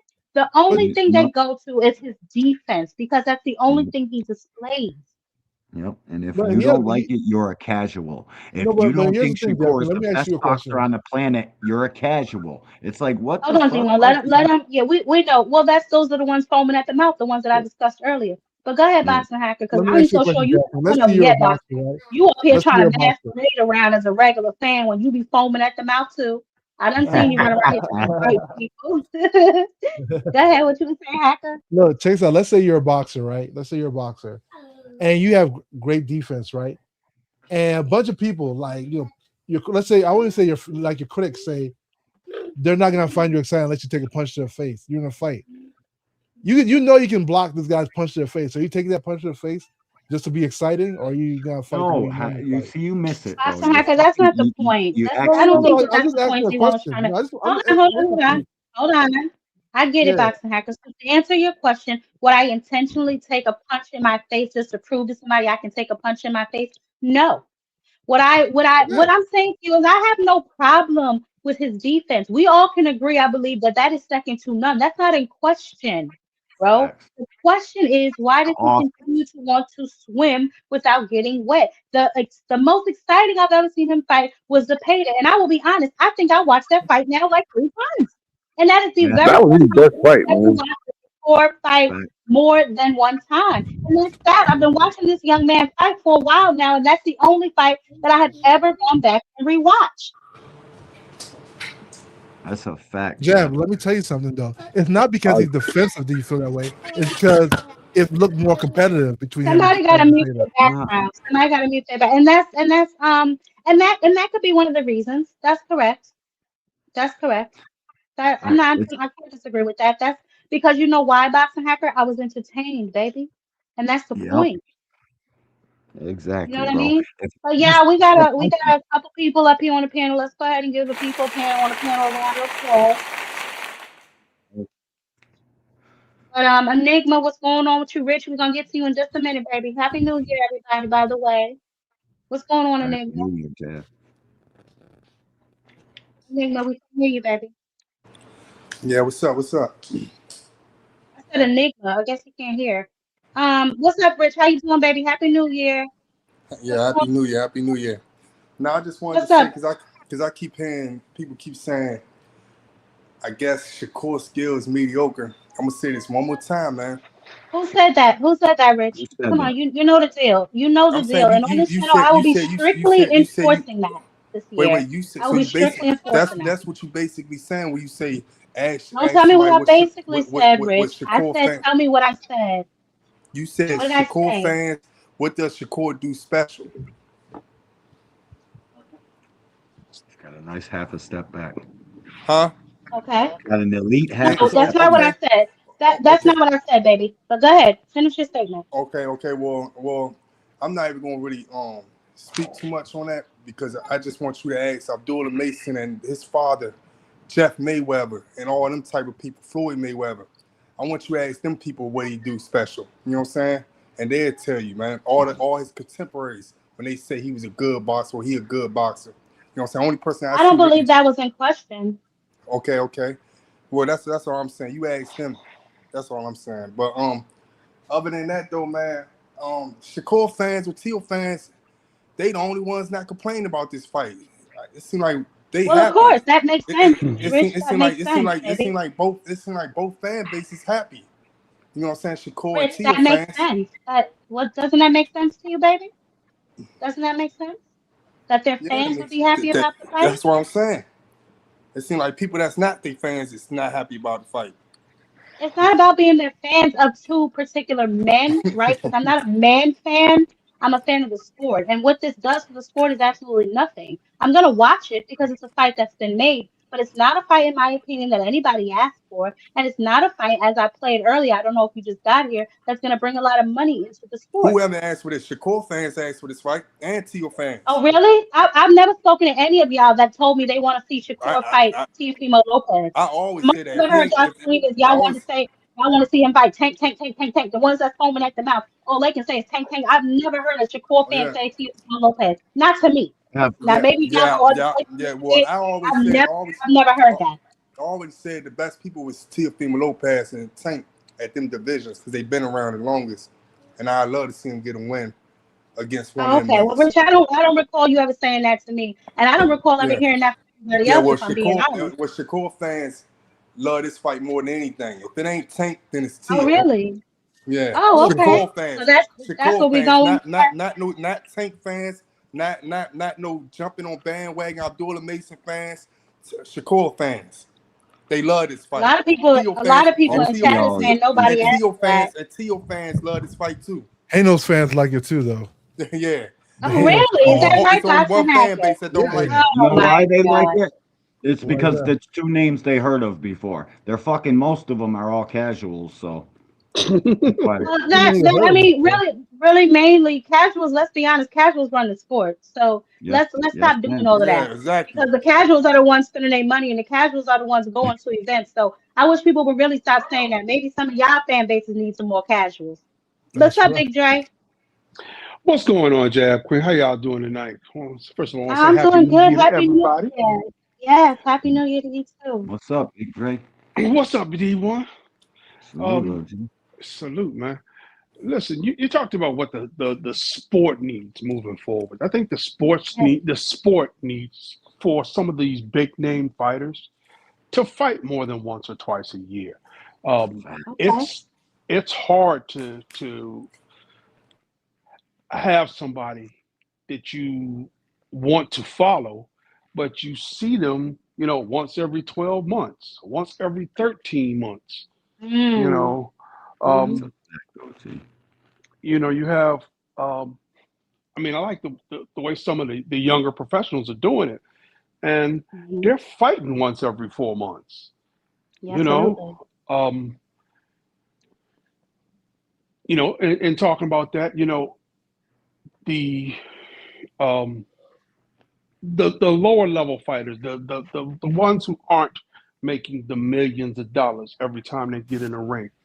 Um, and I mean, I understand that people are going to be paid what they worth. Well, some people are going to be paid what they worth. Some people are going to get overpaid um, Mm-hmm. just because of their name recognition, etc. Um, Mm-hmm.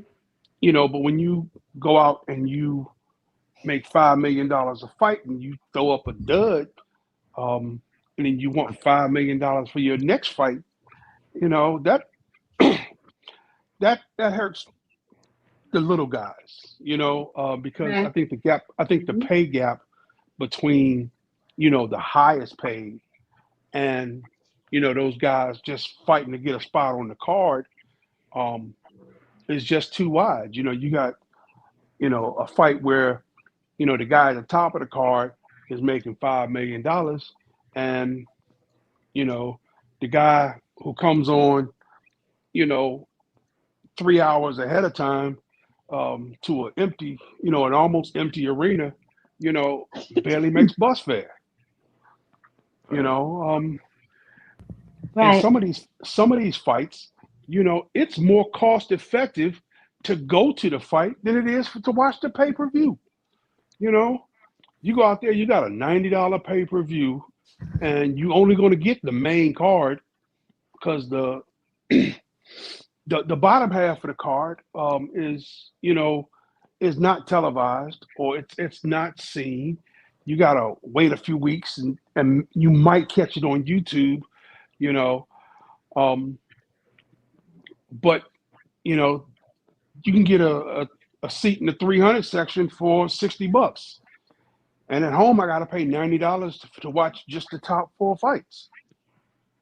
You But you know, know what, Big Drag? I don't mean to cut you off. I understand what you're saying, but it depends on what you mean when you say cost effective, right? Because some people, their mentality or their attitude is, I got to get up, I got to get all dialed up, I got to go out, I got to, find parking, I got to eat while I'm out. So it may be more cost effective to them to watch it from their house. But to your point, yeah, if you want to see more than just the main card and you want to mingle with people too, like me personally, I'm gonna start getting out to more of these sites because I absolutely need to start, networking more. You know what I'm saying?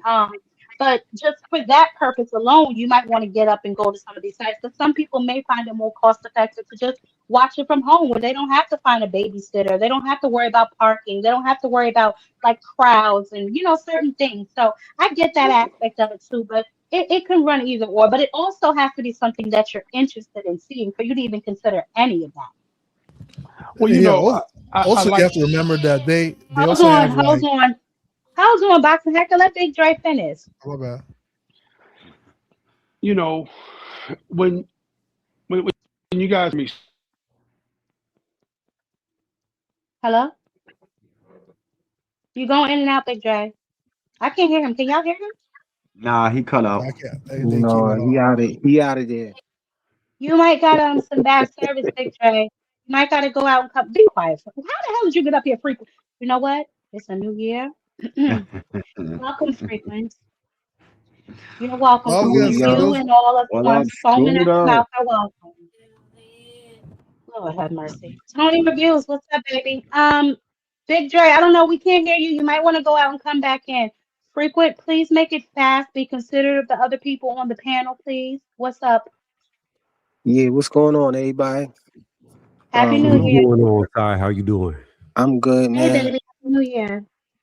I Happy feel New Year. I feel like you know, all this time we've been asking these fighters, to fight, another name, they can face off with their contemporaries, So us seeing Shakur and Tio, ready to fight each other, I think we should applaud that. We always talk about seeing the best fight the best and all of that stuff, and now we getting one of the best fighting one of the best. So I don't see why people complaining about the fight. But Shakur. frequent. Is that really one of his contemporaries? Isn't Tio at 140? I mean, yeah, but Tio came from 135 though. Yeah, he came from 135, and Shakur also came from 130. It's not like they're in the same weight division. And I'm not Well, listen. Shakur, Yeah, guys, y'all are misinterpreting me. What I'm saying is, although this is two names on paper, their drawing power together does not seem to be adding up to what people think it is. That's it. Those are facts. why they ticket sales not doing well? No, and I don't know how you just got here and you jumping up on, you know what? New Year time, New Year. No frequents. As I played earlier in the show, there are still a lot of tickets available on all websites. Now, y'all can go on down there and get y'all tickets if y'all are interested in the fight. And the reason I know that is because I was going to purchase the tickets and I went to Ticketmaster. I was like, oh, you know what? It's getting kind of close to the fight. Let me see if they even got any tickets available. So when I went to Ticketmaster, I saw that there are several tickets available. And then I also went to SeatGeek and I went to what was that? Vivid Seats, and then I went to what is this? Seat something. SeatGeek, Vivid Seats, Ticketmaster, and StubHub, and they all show the same thing. So that's the only reason that I even brought it to the All the panel because I was actually going to buy a seat myself. I was like, well, let me just see if they even got any left because I'm late. I was debating on whether or not I was going to go, and then I was like, oh, they got mad seats. I'm like, let me see, and then I'm price checking and I'm price hunting because if I'm being honest, they're still a little high for where I like to sit because I don't do nobody's nosebleeds. But I was like, ooh, these are a little pricey. They're a little out of my range right now. The rent the next month. I gotta see what's happening. So I was like, let me go see if I can find them discounted somewhere else. That's how I even stumbled upon all of these tickets that were still available. It could be third And party shout out though. to Ace. Hold on. Yeah, well, that's another thing too. We can get into that because there are a lot of third party tickets available. There's like I said through Ticketmaster, through SeatGeek, through Vivid Seats, and through StubHub. They're all those particular seats available. But the point is that they are still available. But shout out to Ace still staying in the Cash App. I appreciate you, baby. Definitely. Y'all make sure y'all supporting the channel. We are definitely going to be growing this year. Y'all make sure y'all hitting that like button. If you can't do nothing else, that is free. The ones on the panel in the chat and the ones in the bushes, honey, hit the like button. Please and thank you. Facts. Enigma, what's Yeah. up? What's happening, everybody? How y'all feeling? Happy New we Year, good. baby. What's up, buddy? Same to you. Same to you. Yeah. I don't know. Like, what's the word? What's going on? What we talking about right now? What's the topic? We talking Well, about we how were good talking a about fight several this is. topics. Now that's what you're talking about. I was talking about the ticket sales. And I was also talking about previously just the sport as a whole and what we need to do moving forward. I played some clips of Schofield. They want 10, 20, 30, $50 million to fight Abdullah Mason now. They had the nerve to say Tank ain't fighting nobody. They was talking about Shakur. I just played the hypocrisy of them because you and your son, y'all, first of all, I gave y'all Duck of the Year because y'all ducked out of two fights last year. But to my understanding, they rescheduled the Ortiz fight, but that's still two fights in 2025 that you did not perform in. And then to say they're not fighting anybody when you knocked out Tevin Farmer, a good win. he didn't capitalize on the momentum from that fight. So now he's starting back from wherever the hell he started back from. I'm gonna say something about that Tevin Farmer fight. All right, Okay. good fight, good name for him. But that wasn't vintage Tevin Farmer. So we ain't gonna go there with that. Right. And the Schofields do too much fucking talking, man. Too much talking. You want to fight Abdullah? Stop ducking. Don't price your stuff out like they've been doing. And Like they've Jermaine been doing. Ortiz, man. I think, yeah, I agree with D1 on Jermaine Ortiz, man. He's very severely underrated. They don't give dude his respect, and I don't think that Keystone is going to go in there and wipe him out. I don't think that at all. So you think At that you think all. Jermaine Ortiz is gonna win? No, I think it's going to be a good fight. He's going to show some things.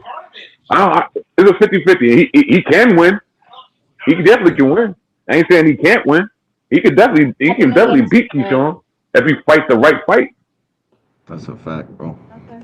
You know what? He can I'm definitely glad beat that him. all of these gentlemen are you mainly frequent, and of course, Dr. Hacker, because Hacker, I think we kind of got away from the The conversation. But easiest what did fight. y'all think about the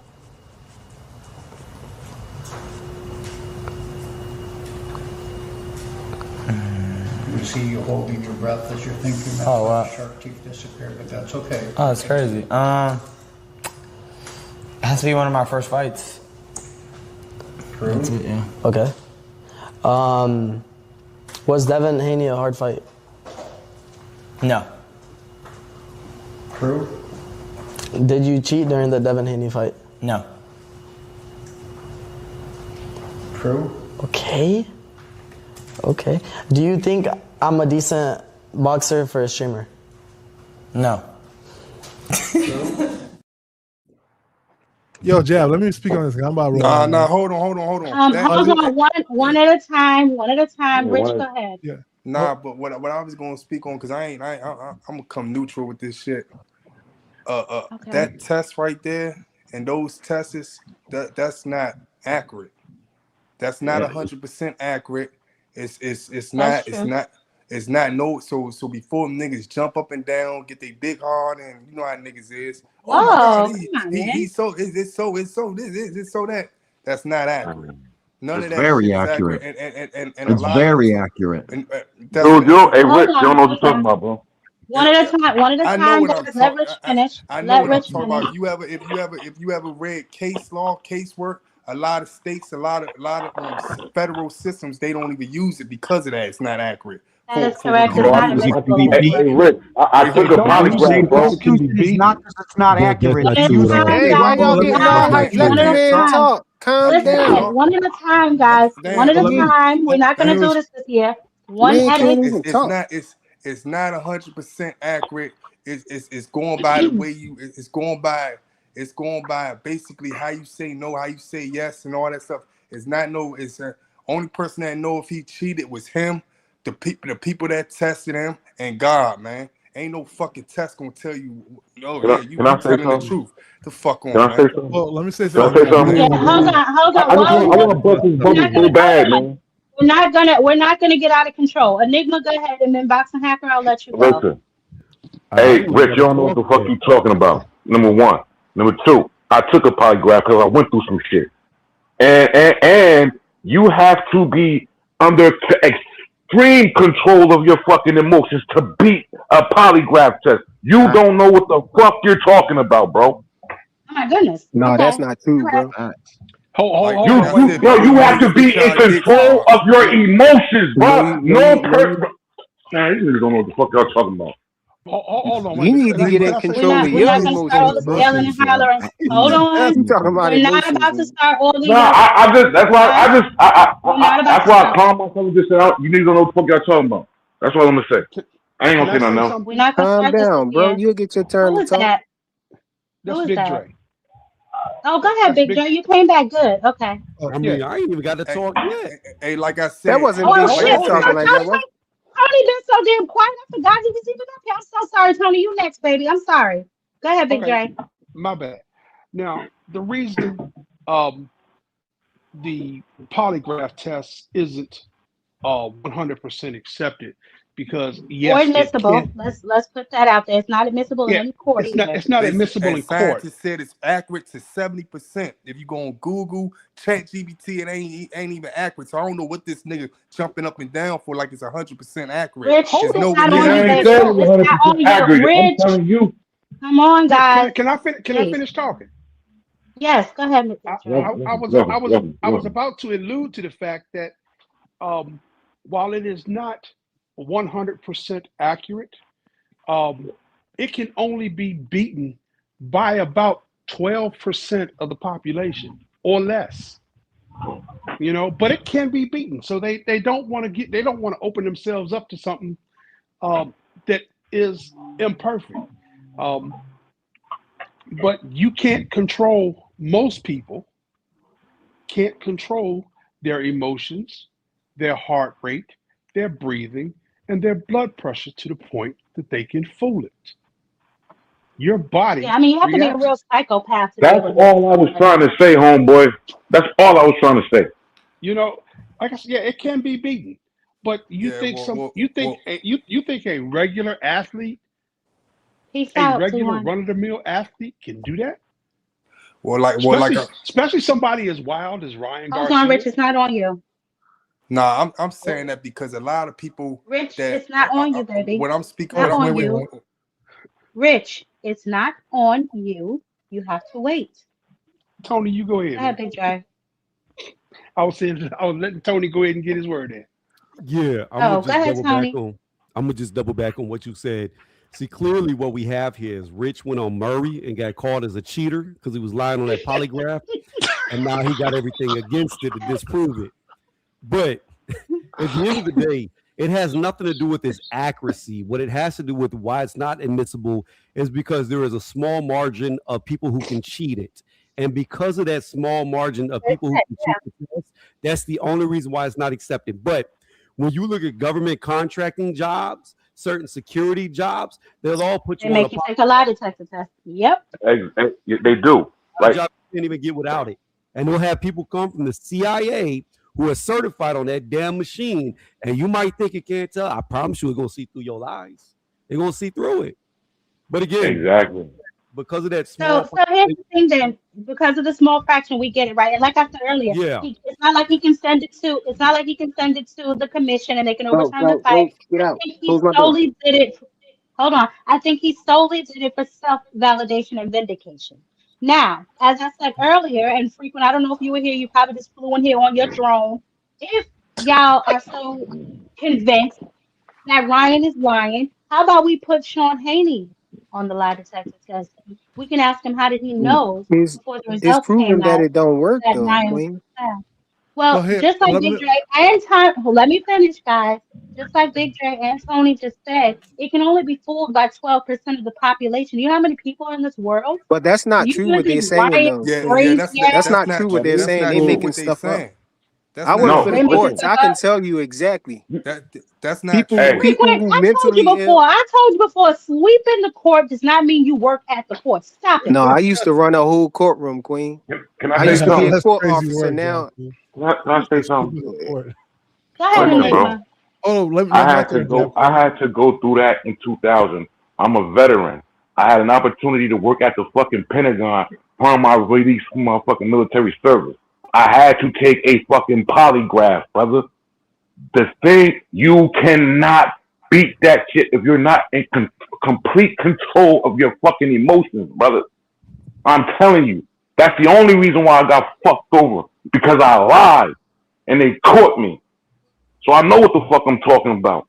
Sorry, I've been through Enigma. some shit. Man, I'm Hey, reading but right They now. they They would said use it 90. for court. They would use Listen, it in the listen. government One at too a if time, it was Hey, y'all. Hold true. on, One guys. at Let a me say time. One something. at a time. hey, One at a Queen. time. No, hold on, frequent. Boxing hacker. And just 1 second, Rich. So you mean to tell me these polygraphs that are used in the CIA, although they are unadmissible in court, so you mean to tell me the CIA trusts them, but y'all don't because Ryan was attached to it. But I'll y'all go don't I one trust know No, them. the further what for Is you. that CIA Hey, right? don't hey, even trust them no more. Ty, Hey, I'll go one Queen. even further. Hey, So you Queen. saying Not the just the CIA don't Pentagon. trust them? Hey, Queen. But Hell Ty, I'll no, go it's one even faulty. further. Hey, Let me say Queen. this. Hey, Guys, Queen. my one at a camera on. time. One at a Hey, time, hey, y'all. One at a time, It's please. Michael, Please, guys. hey, y'all. Queen. Hey, Queen. Hold Hey, on, Let hold Queen. on, Tony Listen. guys. finish.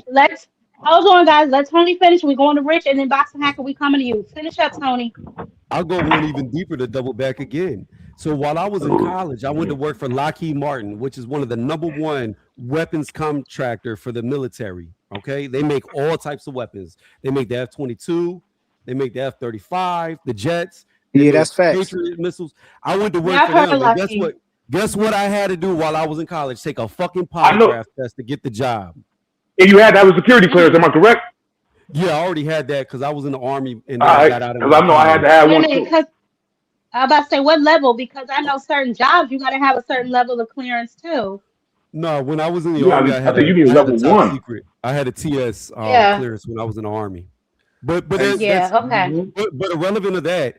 In order for me to get a job, I had to go. They made me go to a damn Holiday Inn. I was in the briefing room with some motherfucker from the damn CIA. Legit came from the CIA. Was talking to me. She was telling me all about her job, and then she strapped me up to that damn machine. There ain't no Mm-hmm. fucking. There ain't Okay. no getting around Rich, that. Rich, it's Let on me you, ask baby. you, What you man. all gonna right. So the say? way you said I was next, right? Yeah. Um, Hey, Go can I ahead. ask him a question? I'm Hold on. reading Hold right. on, Enigma. Let Rich get off. Go ahead, Rich. Okay, Then yeah, Michael after okay, Rich. yeah, I'm reading right now. They said majority of scientists say polygraph test is not true at all. Then they say, then they wait, hold on. Then they say that. Are you Then reading they from say that. Junk Science, Rich? You have to be Yeah, I'm careful, reading all baby. types of science stuff. Then they said that Yeah, you have a to make lot sure of that they're in the credible, new baby. days of ages, he talked about all the way 25 years ago when you still had people. They said majority of people is not using it because it's not. They said 65% not true. That's what they saying. They said the rates is 65% unknown errors. So come Well, on, man. I can tell Unknown you errors why. is I can tell you 65%. why. That's that shit ain't that shit. Come on. The reason why is all you have to do is truly believe what they're asking you. Yeah. So it don't actually mean that it's true. So people with mental illness and psychopaths and stuff like that, they can pass polygraph tests easy because all you have to do is be out of your mind and truly believe what they Lord have asking. mercy. So Frequent you flyer. and There's people some can people in the chat. People in the chat have a question. Somebody in the chat said, "How much did Bill pay you to start that channel?" I'm just reading the questions from the chat. six Uh, thousand dollars. Not That's like ain't those but What? T-Mobile, back to what bro. I was saying though. That nigga cheap. That's a cheap trick right Look there. Go ahead, back to what I frequent. was back to what I was saying though. Yo, that test is you could tell Ryan set the whole thing up though. I mean, it's obvious when they asked him did he use Osterin, he said no, and the dude said he was telling the truth, and then everybody who his friends and everybody around him they start pretending like they didn't know he popped dirty for Osterin and didn't and act like they didn't know that he was disqualified. Who going to be Ryan's friend or around Okay, so Ryan that didn't know? The world know that he got disqualified, well, and the world know that he popped for Osterine. So you mean to tell me you his best friend and you don't know that he popped dirty? You people don't know don't that But tell he that's got everybody not why everything. they disqualified? But suspended him, They though. was okay, playing so dumb as hell. And Hey, then that's the I dude it's that's okay, not taking why the he got test was suspended. biased Frequent. too. He's supposed to be No, unbiased. He we're not said doing that. We're not doing that. We're not about to slander that man that worked hard at his career his whole life. We're not about to do that, frequent. Now, if you have he a yeah, problem literally tried to with tell him Ryan where saying, nigga, But I'm Ty, talking. See, this is what I'm talking about. I can turn over a new leaf, bro. I'm trying to turn over a new leaf this year.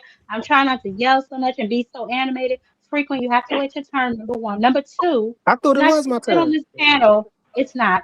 You're not going to sit on this panel and tell me a man that's worked his whole entire life, 20, 30 years, building a reputation, getting credentials, is going to blow it to be on Ryan Garcia's YouTube channel? Is that what you Yeah, mean he to tell me? sold out. He came to Ryan's house Like and you sold did. out. Like you did. This is ridiculous. hey, I Anyway, just Bro, go want the to ahead, say world something is Tony. on that. stage, Hold man. on but one second, yeah, guys. the Hold on other one thing second. too, even to go even Hold on one One at further, a second. time, guys. One at a time. Go ahead, Hold on one Tony. second. you Wait, can Michael, like Jeffrey. to those Wait, after to him, those baby. After him. look. Go ahead, Tony. The legal system has to be without a doubt. Without a doubt is a part of the prosecution and the defense. It has to be proven without a doubt because there is a small margin of something being able to be cheap that leaves room for doubt, thus not admissible. That's why they're not used. But if you really want to know the true accuracy of it, here's the problem. This is what y'all can't get around. government agencies require polygraph tests. Damn near any Definitely. job you get that requires a top secret clearance requires a polygraph test. That's Government not Yeah. true, though. contracting jobs Yes, I it require take is you a too. true. That's polygraph not true. test. I Stop work for the talking, government. guys. One at a time. One at a time. Frequent. Stop it. You Don't just Flyer, never told me take flyer, not no working for flyer, the polygraph flyer, government. test. What do flyer, you do for flyer. the government, Mopping bro? the You said you work floors, for the mopping government. the All What do you right. floors do? of a building Come is on, not the y'all. same. Thank Bro, you. when 9/11 first happened, Close. Frequent. Okay. Please, baby. I don't want to start this year. Wait your turn to speak. Go ahead, I think Tony. my Finish turn. up, and then we're going to you, Hacker. Yes, finish your turn. But Go ahead, yeah, Tony. a majority of government contracting jobs, damn near every job that has a TS clearance, meaning you need a top secret, not that you work in a building, you're actually working on some stuff Hands that up. can't get leaked. There's a difference. Me, I was IT of the building, so I saw a lot of shit. So I already had a TS clearance.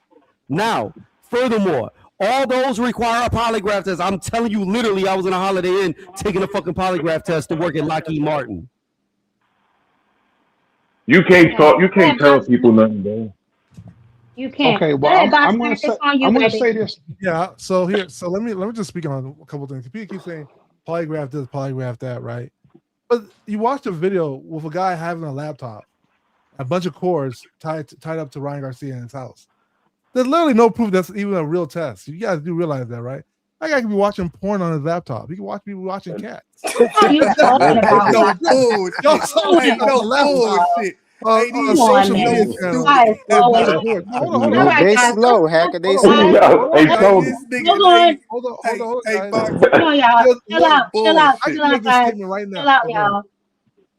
No, I I want can to make. say, okay, we're Oh, going to finish up with this conversation, then I want to get back to the other conversation. What can we do to help move the sport forward in 2026, y'all? Finish up Well, with your one conspiracy thing we theories can do about to the move. Packers. wait, let me finish real quick Go before I ahead. get out. I'm about to leave, Japanese. So yeah, I Okay, can literally baby. make a statement saying the guy was watching cats on the laptop, and nobody can prove Oh me my false because goodness. nobody saw what was on the laptop. That's not, You only know, you would say that.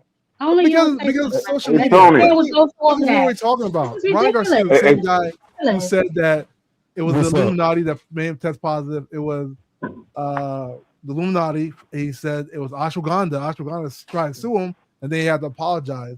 It was a third party that tested his hair samples for it, and even though you're not supposed to test hair samples, and now he's got a lie detector test in his house, and there's no proof that it's even anything, right? Like just the whole setup of it, like it's a bunch of cords and a I laptop, find right? it hard to believe that that man would risk his reputation, but I hear Yeah, you. I but mean, I hear I all of hear y'all. you. I hear you. But guess what?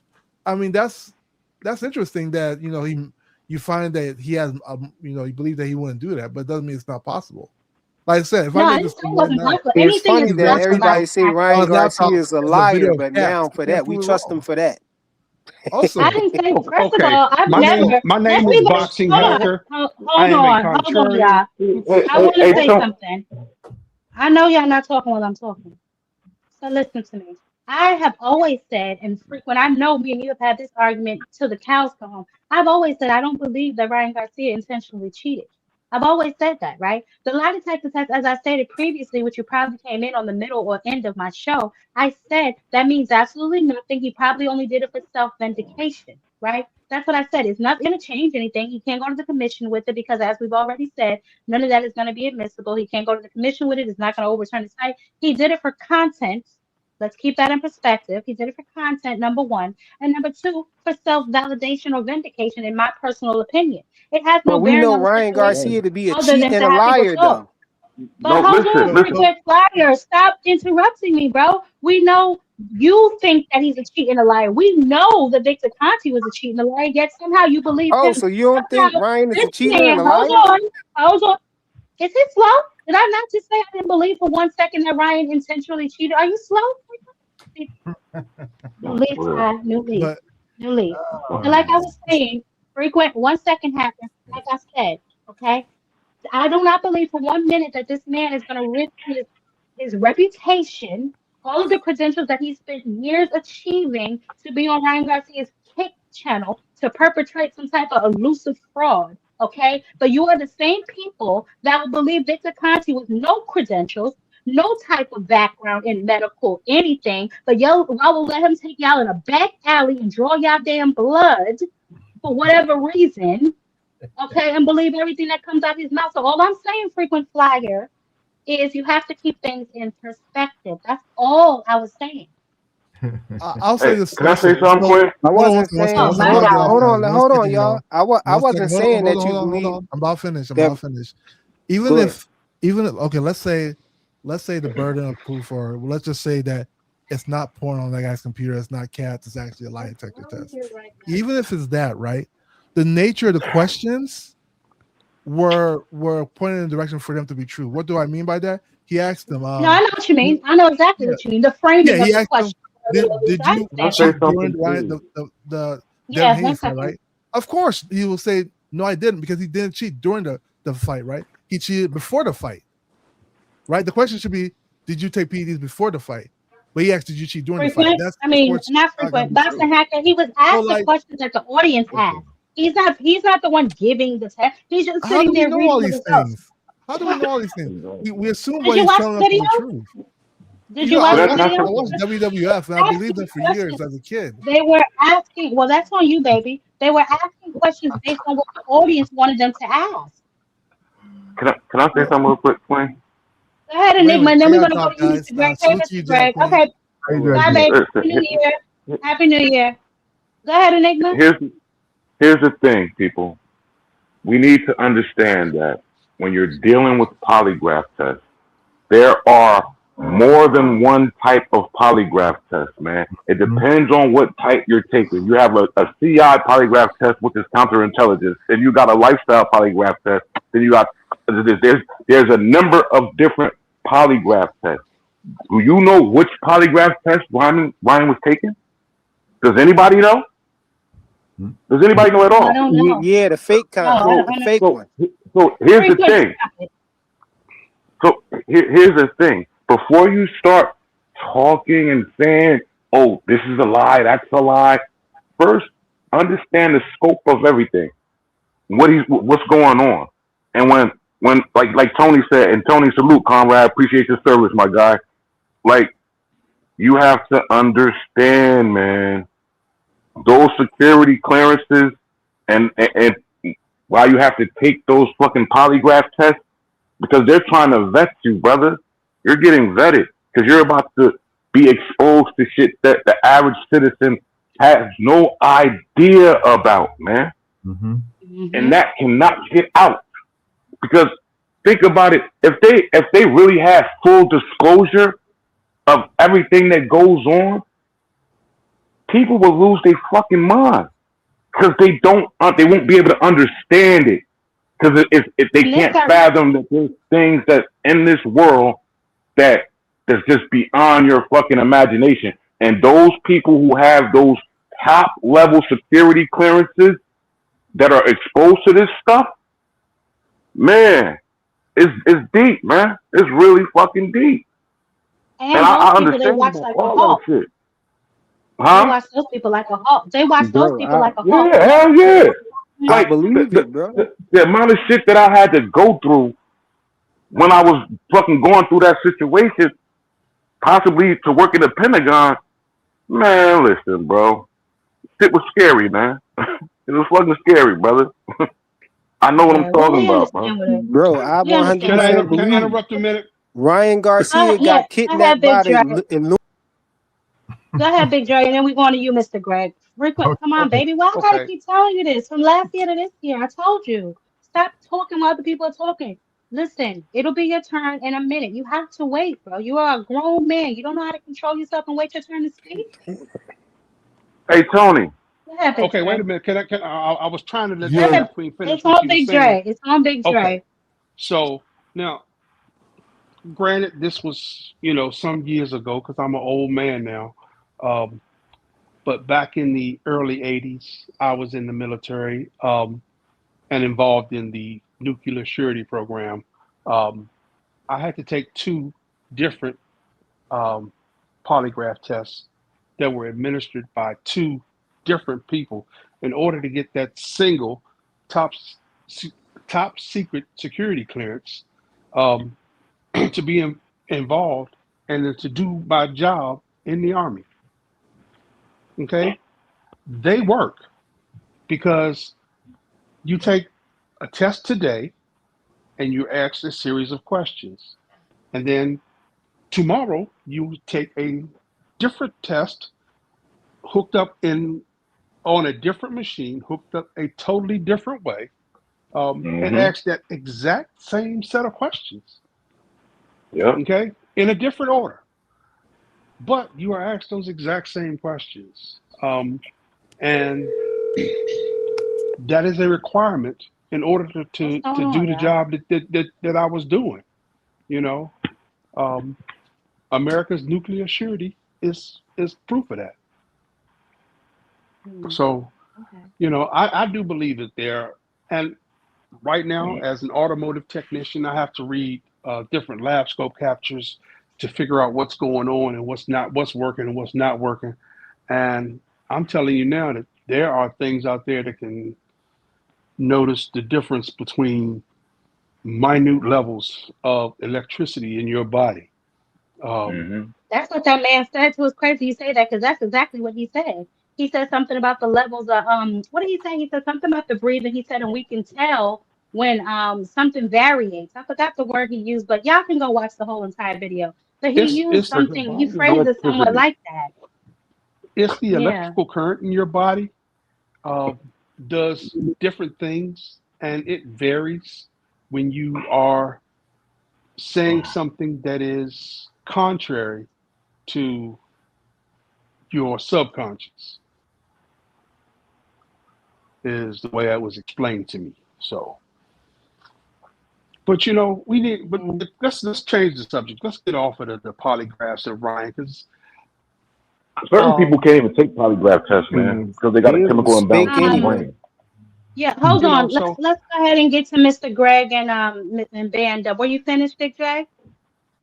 well, I was trying to change the subject. So, but um, because Yeah, I just want to you're get them on the talking. panel, and then we're going to change it. We're going to move it around because that was just one of the topics. The other topics were the Schofields and the amount of money they want to fight Abdullah, the ticket sales of the fight that's coming up at the end of the month, and then also just as a whole, what can we do to help move the sport forward? And that goes for collectively. I'm not singling anybody out, but outside of, and as you said, Big Dre, which I agree 100% with. Some of these guys got to fight more than once a year. This Richardson Hitchens with his prima donna shit, selecting who you think you want to fight because you beat Cambosis.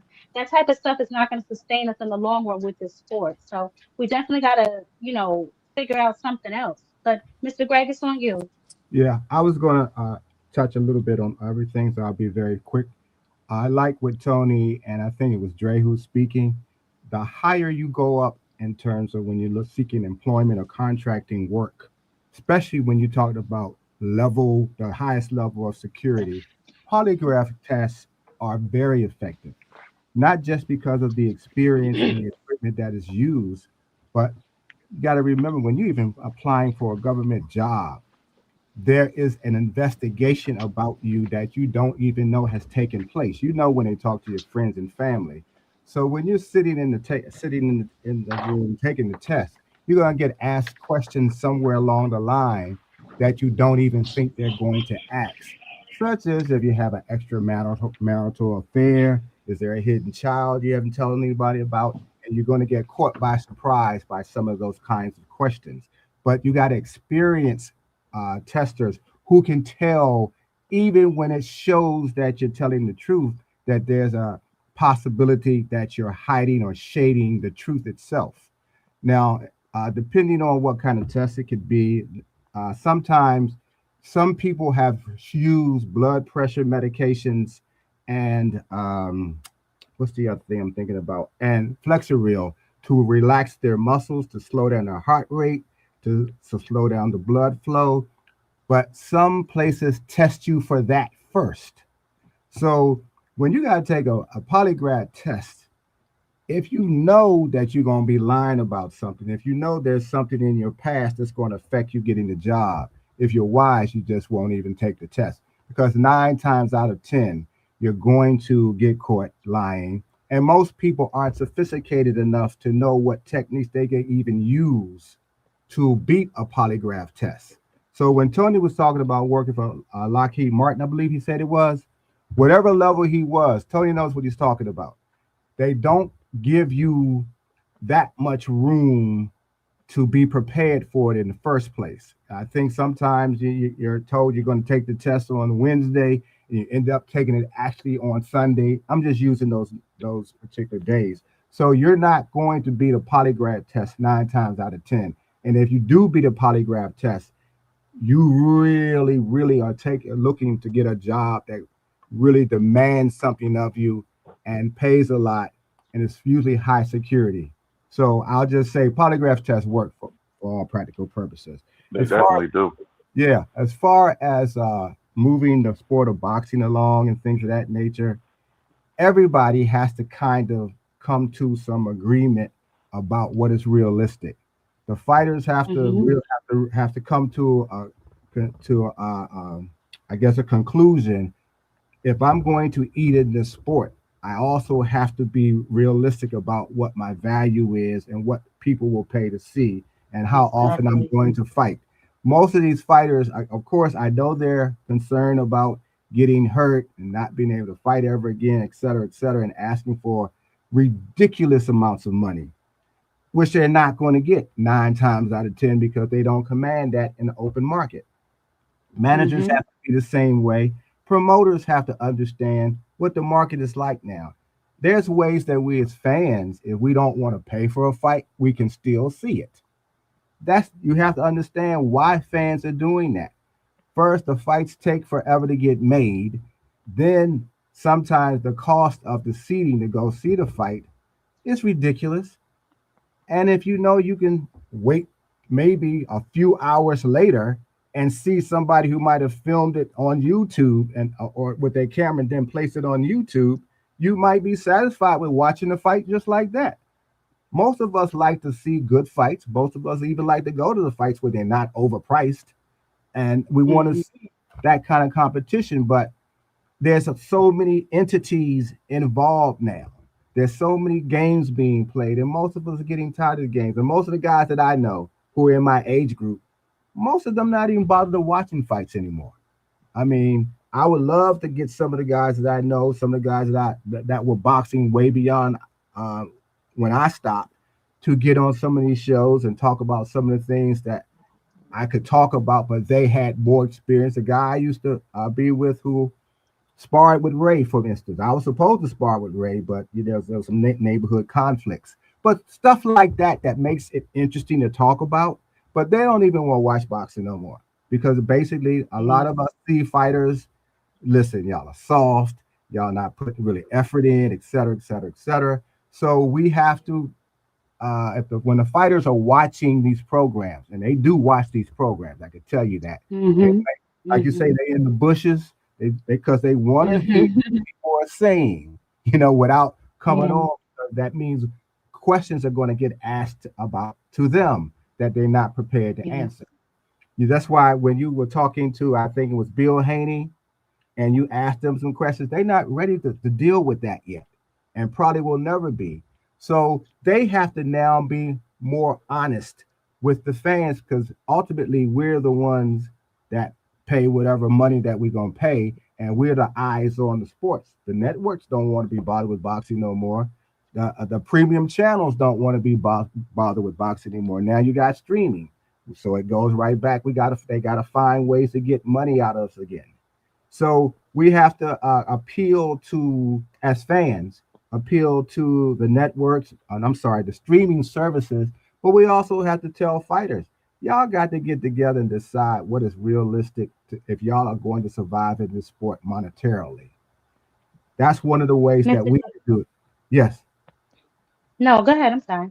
Oh, yeah, but that's one of the ways I believe that we can help move the sport because it's apparent that there's a big interest still in the sport because there's still a lot of boxing pro channels out here. I even see a lot of now I'm starting to see little I got clips of people showing young kids how to box. You'll see a lot of that. So there's still a great interest in it. But in order for it to stay alive, everybody got to be realistic about particularly the ones who are in the sport. They got to get out here and do the right things. They get people interested in them. They got to get out here and make these fights, because fighters fighting once or twice a year is not helping it either. So, invite all you can do, Jab. You, the type of person that you are, and the type of person that has, like you have a program, have a platform where we talk about this. Is continue to talk about it and invite people to come on, like you've done. You've done some great interviews, in my opinion, and continue to do that to keep the sport alive, because it's really the YouTube streets is doing a great Yeah, job, in my opinion, of keeping Love boxing it. alive. That's my opinion. yeah. No, Yeah. So and I agree, Mr. Greg. And you know what? That actually is a great point because that's the point that I raised earlier. I don't know if you were here when I said that. These guys have to start fighting one another and they have to realize their market ability. I mean, we were talking about the ticket sales, and I wasn't saying it to, kick either right. Shakur or TL's back in. I was just making a point to let them understand that just because you're being talked about online, it does not translate into ticket sales, which is Hmm. not beneficial to the sport as a whole. And if you're not fighting a fight that people want to see, a 50-50 fight, or even a fight that's going to be entertaining, you can't then turn around and charge me 50, 60, 70, $80 and expect me not to borrow the fight. You understand what I'm saying? Right. But like you Right. said, it has to be, and everybody has to work collectively together to, like you say, keep this sport alive. We all, whether we like it or not, we all have something to do with the sport. People say, mind your business, don't worry about what the fighters are making. Well, I beg your pardon, because what they're making affects everything else around the sport. You can't pay one guy $5 million, but the event only made $1.2 million. There's a lopside, like Big Dre was saying. That means the guys on the undercards are suffering because they have to take pay cuts if they get anything at all, because you have to pay the top guys who, when they go out there, they're not even performing their best. You have to pay them all this money just because they have a name. We have to start getting back to real good matchups. How it used to be back in the day, man. I remember some of them weigh-ins you used to see a squabble. Like back in the day, they was not playing that. We need to bring back same-day weigh-ins, in my opinion. This will Mhm. force a lot of these guys to go to the weight classes they belong in. It's funny Maybe we how I can do really start that. to see. I I'm was about sorry, to say. what? I was just about to say. It's funny that none of these fighters currently that I can think of has I'm explained I'm I'm why so they sorry, think. Mr. Greg. I'm so sorry, Mr. Greg, and I don't mean to cut you off. Somebody that's on security, can you please time frequent out for 10 seconds, please? And he's going to be booted off the panel. How dare you? But go ahead, Mr. Greg. Uh, I was going to say, nobody seems to ask these fighters, why do you think you should be getting paid 5 million or 10 million or 15 million dollars per fight? What is it that you actually can tell us as a fan? And what have you actually done in the ring in this sport that dictates you can ask for that and you should get it, or you not fighting? Nobody asks Yeah. them to explain what is it that makes you worth $5 million other than you just feel you should get it. Because Right. And I have because, no, yeah, I I'm as sorry. a fan has to contribute to you getting that. So you tell me whatever dollars it is that goes into your pocket that comes from me. Maybe it's only $1 or $2 in the greater scheme of things. But why is my money going into your pocket to add up to the 15 million before you fight? And Even and you're not even getting out there giving me a banger. You out there giving me a snooze yeah, fest, or you out there with some extra technical crap, which is not, a lot of casuals I know like extra technical boxing. Me personally, I don't. Give me a little technical mixed with a little brawling, and I'm good to go. You know what I'm yeah, saying? I would love to see some changes, some head movement. I want to see you with your fancy footwork, but I also want to see you getting in the pocket every once in a while. Show me something. You I know what just I'm want to see. saying? Don't just feed me a high level class of tag. I don't want to see that all the time. And more importantly, I don't want to pay for it. I I definitely want. don't. Yeah, I want to see your overall skill. I want to see how I look. I always expect something better each time a particular fighter fights. I saw you with last fight. I want to see you be even better in this next fight. I want to see you show me something different. But I also want to see you in the ring with somebody who's doing the exact same thing, showing something different. Yep. I want to see a You 50-50 fight. Exactly. question you every minute of those rounds that you have, and you're seeing fighters, and a lot of them are doing it. Most of them are doing, to be quite honest, are picking fights that they have a high percentage of. Probability of winning. Yeah, Absolutely. yeah. So that's Absolutely. not even the competition that you want to get because it's nothing to get excited about when you oh yeah, he gonna beat him because he only had 2 fights and this one had 15 and et cetera, et cetera, et cetera. So they have to understand that you're in this game. It's a dangerous game. I know people have died in the sport, people get injured, things, all of those things happen, but you have chosen to get into this fight, into this business. You've chosen to be in this sport. So prove yourself against the best competition. Don't just talk. I want to fight the best. Fight the best. Exactly. So they have to get that message, and a lot of the time they're not going to get the message until there's a lot of empty seats in those arenas. That's when they'll start realize when you find yourself now fighting in a recreation center as opposed to an arena, because enough people are not buying the fights anymore because of how you all are operating. It's not just the fighters, like I said, it's the business of boxing as well. Absolutely. Yeah, so Absolutely. all of them have to realize that okay, your mortgage is not getting paid. You're not sending your kids to school anymore because you're Mm-hmm. not getting enough money, and it's your fault. It's not our fault because we talking about it here on YouTube almost every day. So what's Yeah. the problem? So that's what I say about that. We collectively have to bear down on those who make the fights and those who do the fighting until they recognize you want to still around, change how you're operating for this year and the years going forward. So I'll land here because Absolutely. I see. Mr. Gray, I think Big Dre sent you a message in the back, but that was well said, and those were the sentiments that I was just trying to get across earlier. It's not about downing a certain fighter. It's about the system as a collective. Y'all can't keep fighting the guy who delivers my mail, the guy who picks up my garbage, and want to charge me extra money. I want to see you fight a fight that I think that you may have this guy's going to give you some trouble, or you may not even be favored to win. Like how many of these guys have been in fights in the last year or two that they were not favored to win? Then we got guys skipping over whole weight classes. Keyshawn Davis is going to fight one time at 140, then he's going directly to 147. Like, tell me that you don't want to fight. There's plenty of smoke at 140 to be had if you really want it. There's Gary Antoine Russell. In my opinion, he's the one that should be fighting Teofimo Lopez.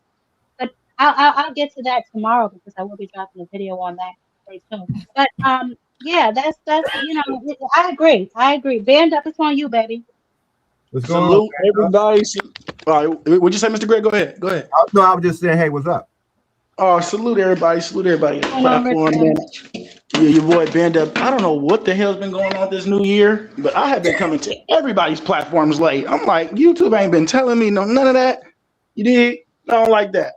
But nonetheless, I heard some of what you had to say. I got some heat for you. Actually, I got a couple of things that I was actually writing down, and also along with Mr. Greg, some of the things Mr. Greg was saying, and I ain't the hugest knowledgeable person when it comes to this boxing. I just speak on what I see and go from there. But so is there a way? This is a question. Is there a way for all boxers to get not all right? So say there's like a 3 base pay based of who you are. Low rank, I mean not low rank, smaller, like freshly known guys that's been in the game for a while, and then there's a top pay. Why I asked that because I think that will actually stop all the I need this much money, I need that much money.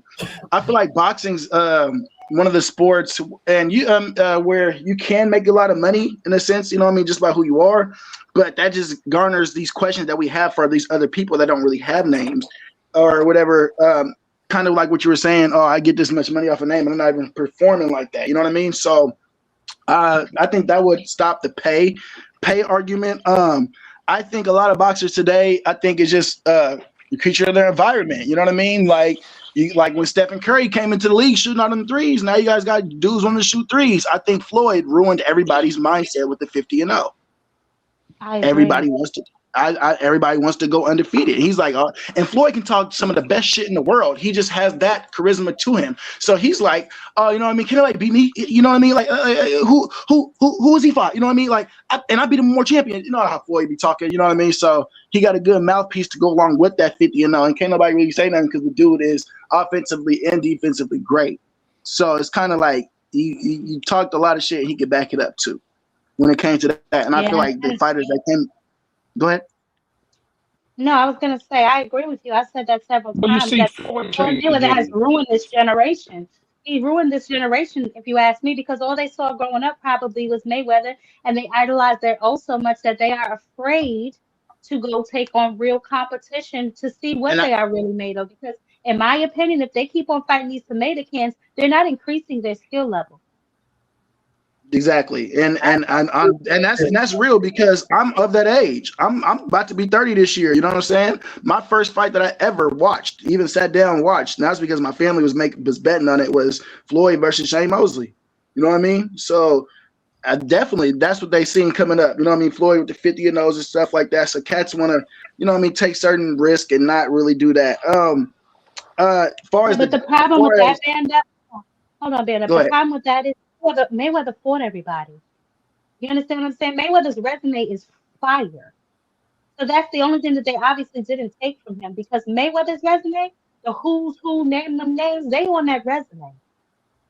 Yeah, I don't think And a they lot of dissect as things that much. people, a lot of things going back to what Mr. Greg said about, marketability and how much you're really worth. A lot of these guys are not willing to make the sacrifice. Like, I'll give you an example. Like Oscar De La Hoya, when he fought Mayweather, Mayweather took significantly less just for the opportunity. I personally feel that's what Shakur should have done when presented with the opportunity to fight Devin Haney. Even though the 75-25 was a bullshit offer, he should have taken the opportunity. He should have bet on himself. He should have believed in himself. Just like Ryan did in the Ryan made the most money off of his Devin Haney fight. He made that shit twice because he bet on himself and then he bet on himself.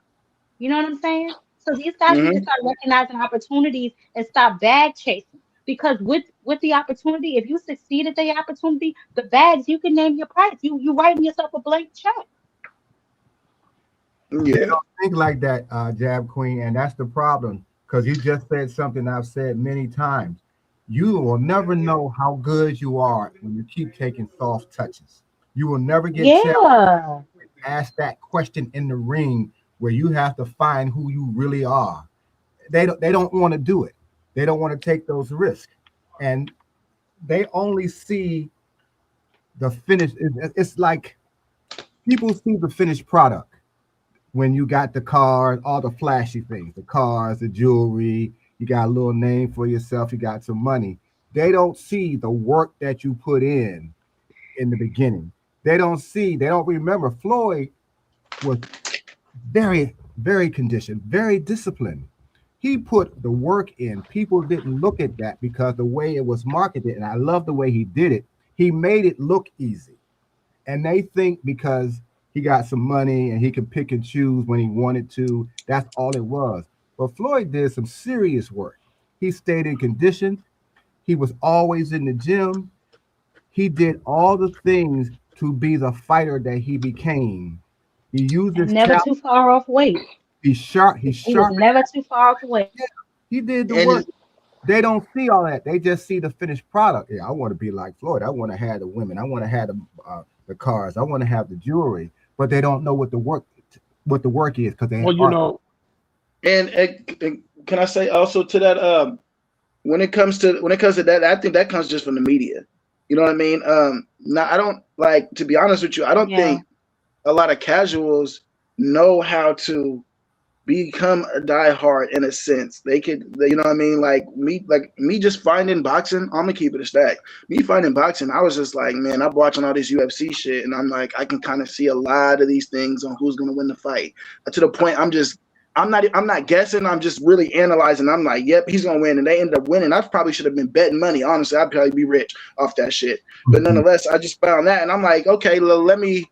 I don't know. I think I saw Terrence Crawford on First Take, I want to say a couple like years ago, and they were talking about the pound for pound and all this shit, and I had already liked Wilder. You know what I mean? I'm like, okay, you know, this nigga out here yelling at motherfuckers, knocking niggas out and shit. So I'm like, I'm sorry, excuse my language, but he over there knocking cats out. You know what I mean? So I'm like, let me figure out who's who, and then lo and behold, here it is, this uncharted, unopened door of YouTube community that is all about boxing. I had no idea that this was as big. You know what I mean? I honestly feel like, as far as the YouTube community, you guys got to get out there to where the real cat, like, get on Facebook. You know what I mean? Get on. You know what I mean? Look. I know you guys do other platforms. I mean, other. You know what I mean? Twitter and all that stuff. But like, I am on Facebook.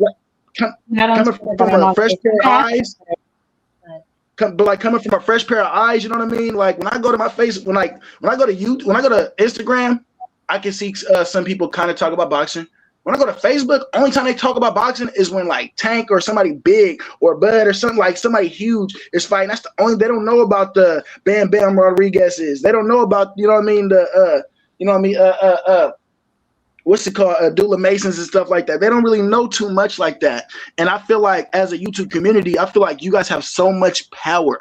So much power. When I talk to people on a normal basis, when I tell them anything about boxing, the number one thing I say is, hey, you want to get into, you interested in boxing? They be like, oh, I don't know nothing about it. Well, bro, you got to get on YouTube, bro. YouTube is the biggest platform for boxing. Like, you know how ESPN talks about basketball, football? Well, YouTube is where you want to get your boxing shit from.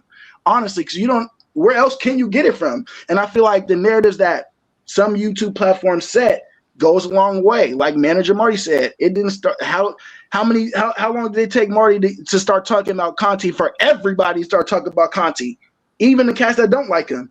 You know what I'm saying? So little things go a little far away, especially if it's a good narrative and you can keep going and have some validity to it.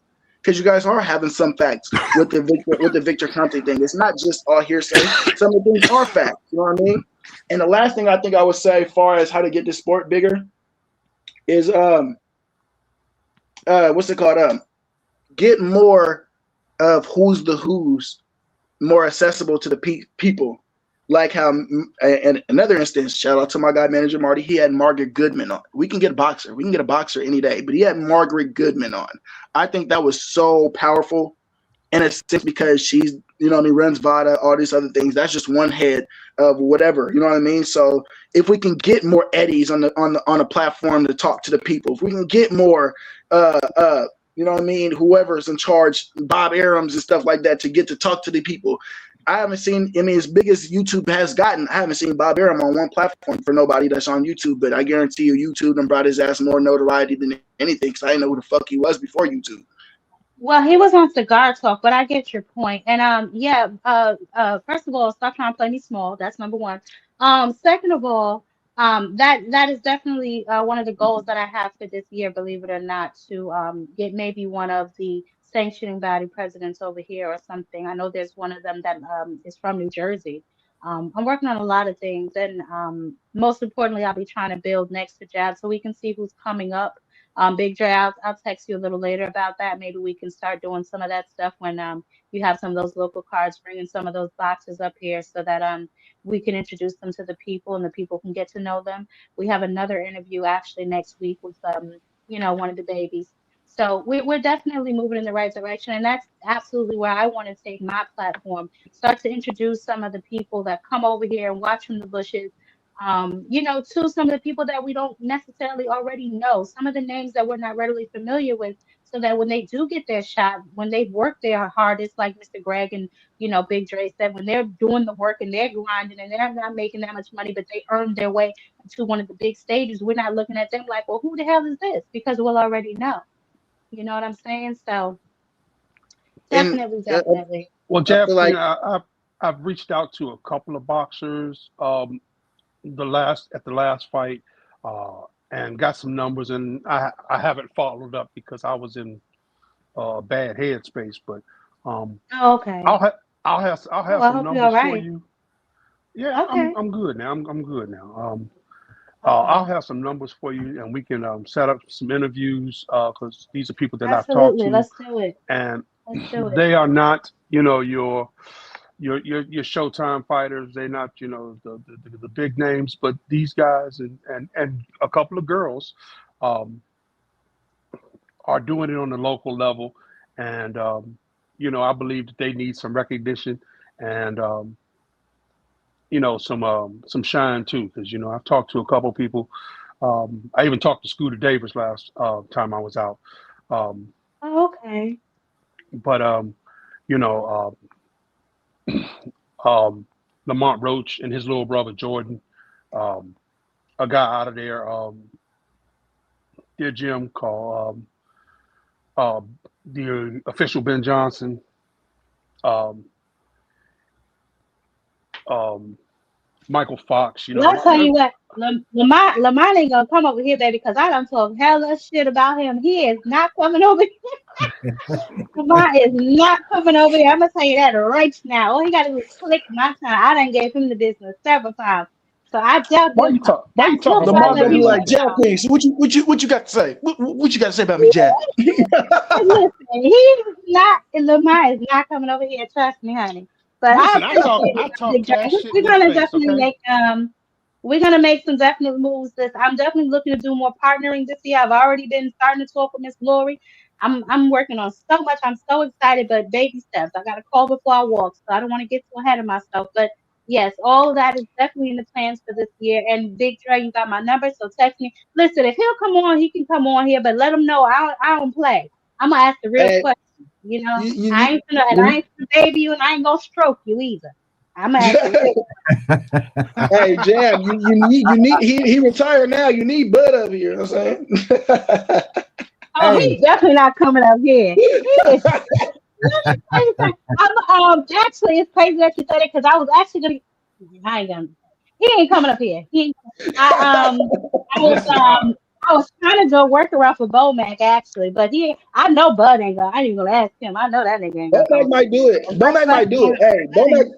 you still should Bomac ask been him popped up on anyway. a few platforms. Nobody should be off Yeah. limits.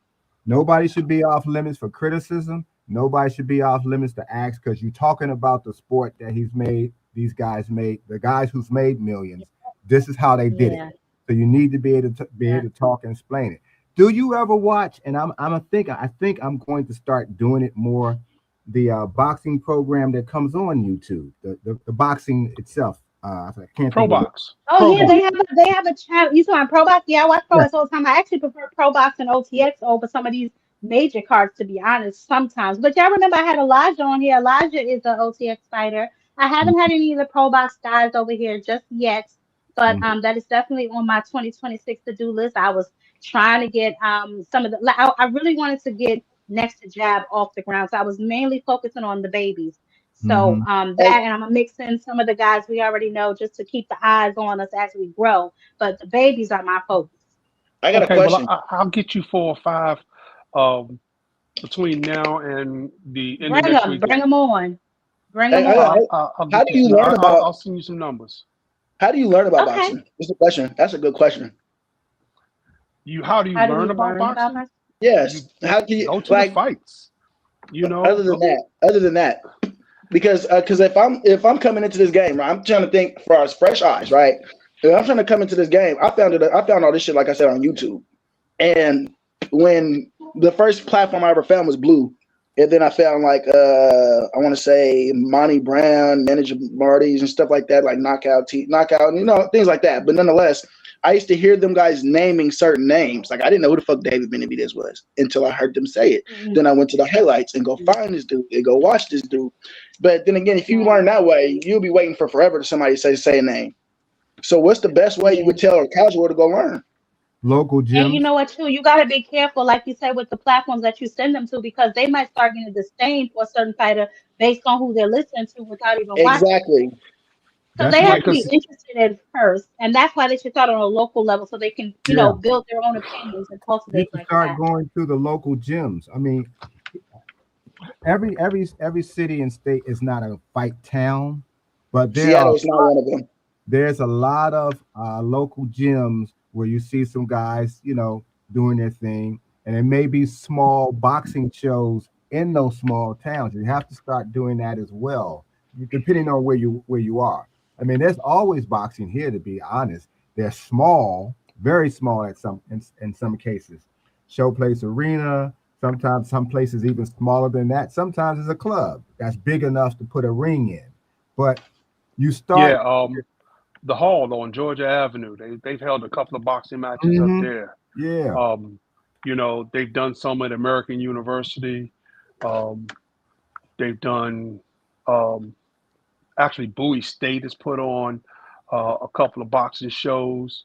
Um, I'm in with a I won't say I'm in with a couple of promoters, but I know a couple of promoters, Hmm. um, like Jetter Promotions. They do a lot of fights Yeah. out at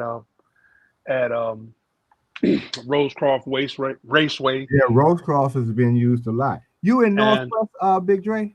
actually I'm in Northeast. Okay, okay.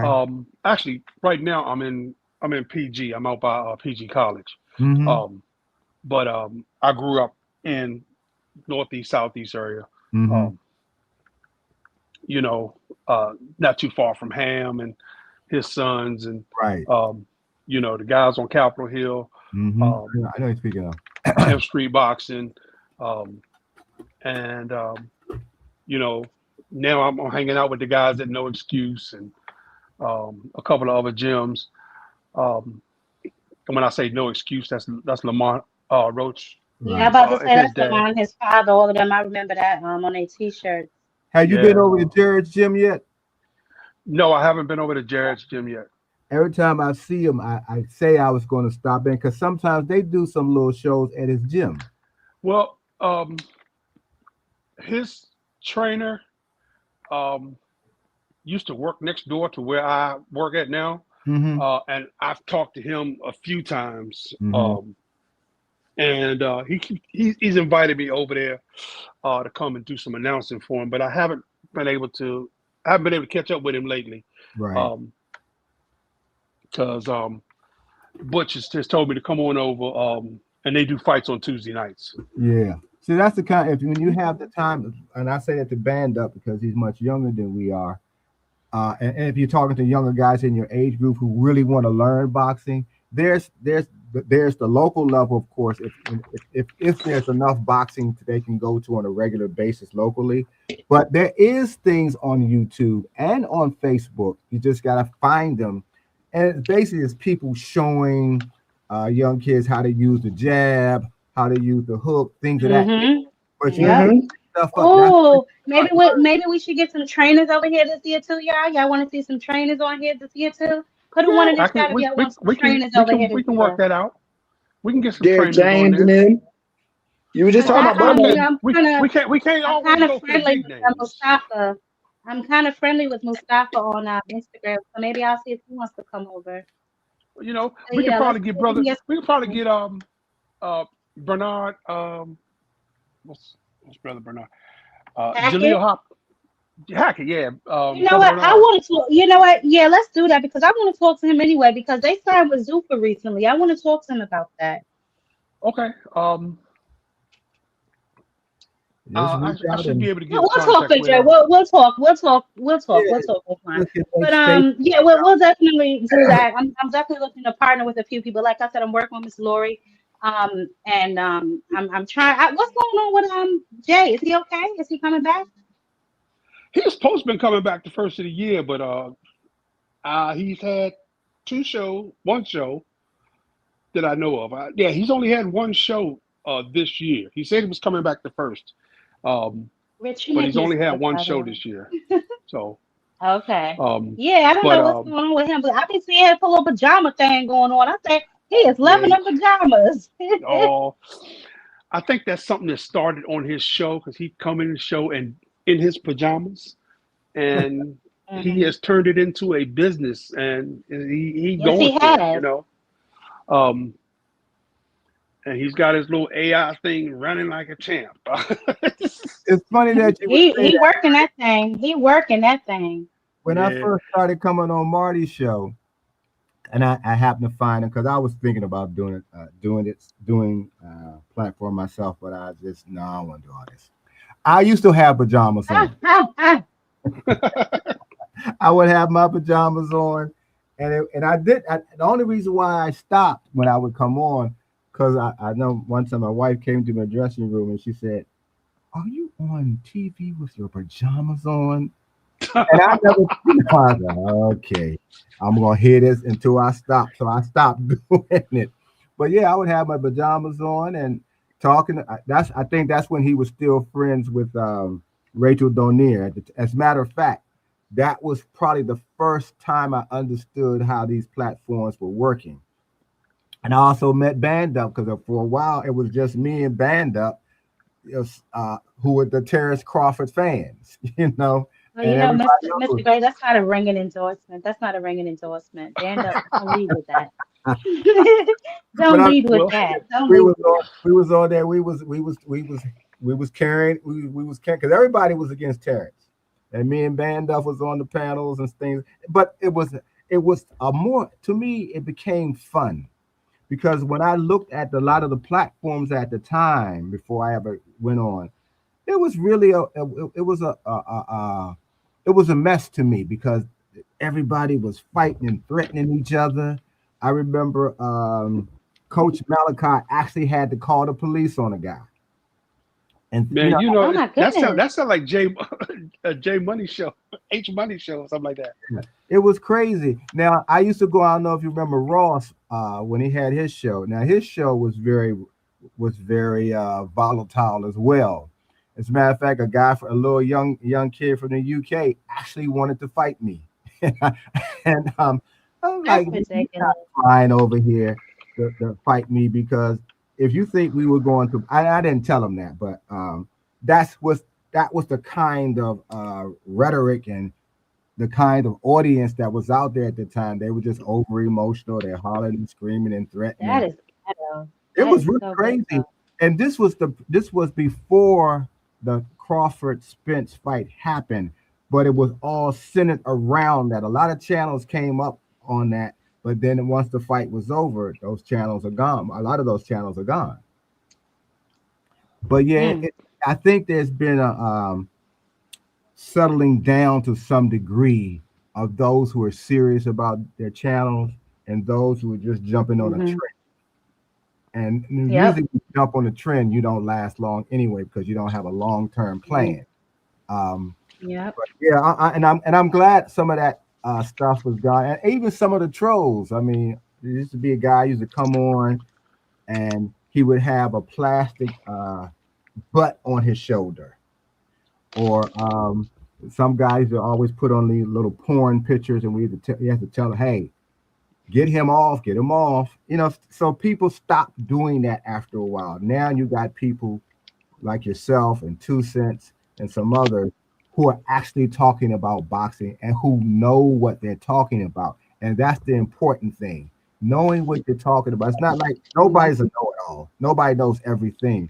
But you got different ages who can draw from their experiences from like I could go back to my day and Mr. Dre could do the same thing. And you got newer guys like Band Up who was learning because he started coming on because he was watching one type of sport and he started let me look at this boxing stuff. You got yourself who, Gravitated to another. Yeah.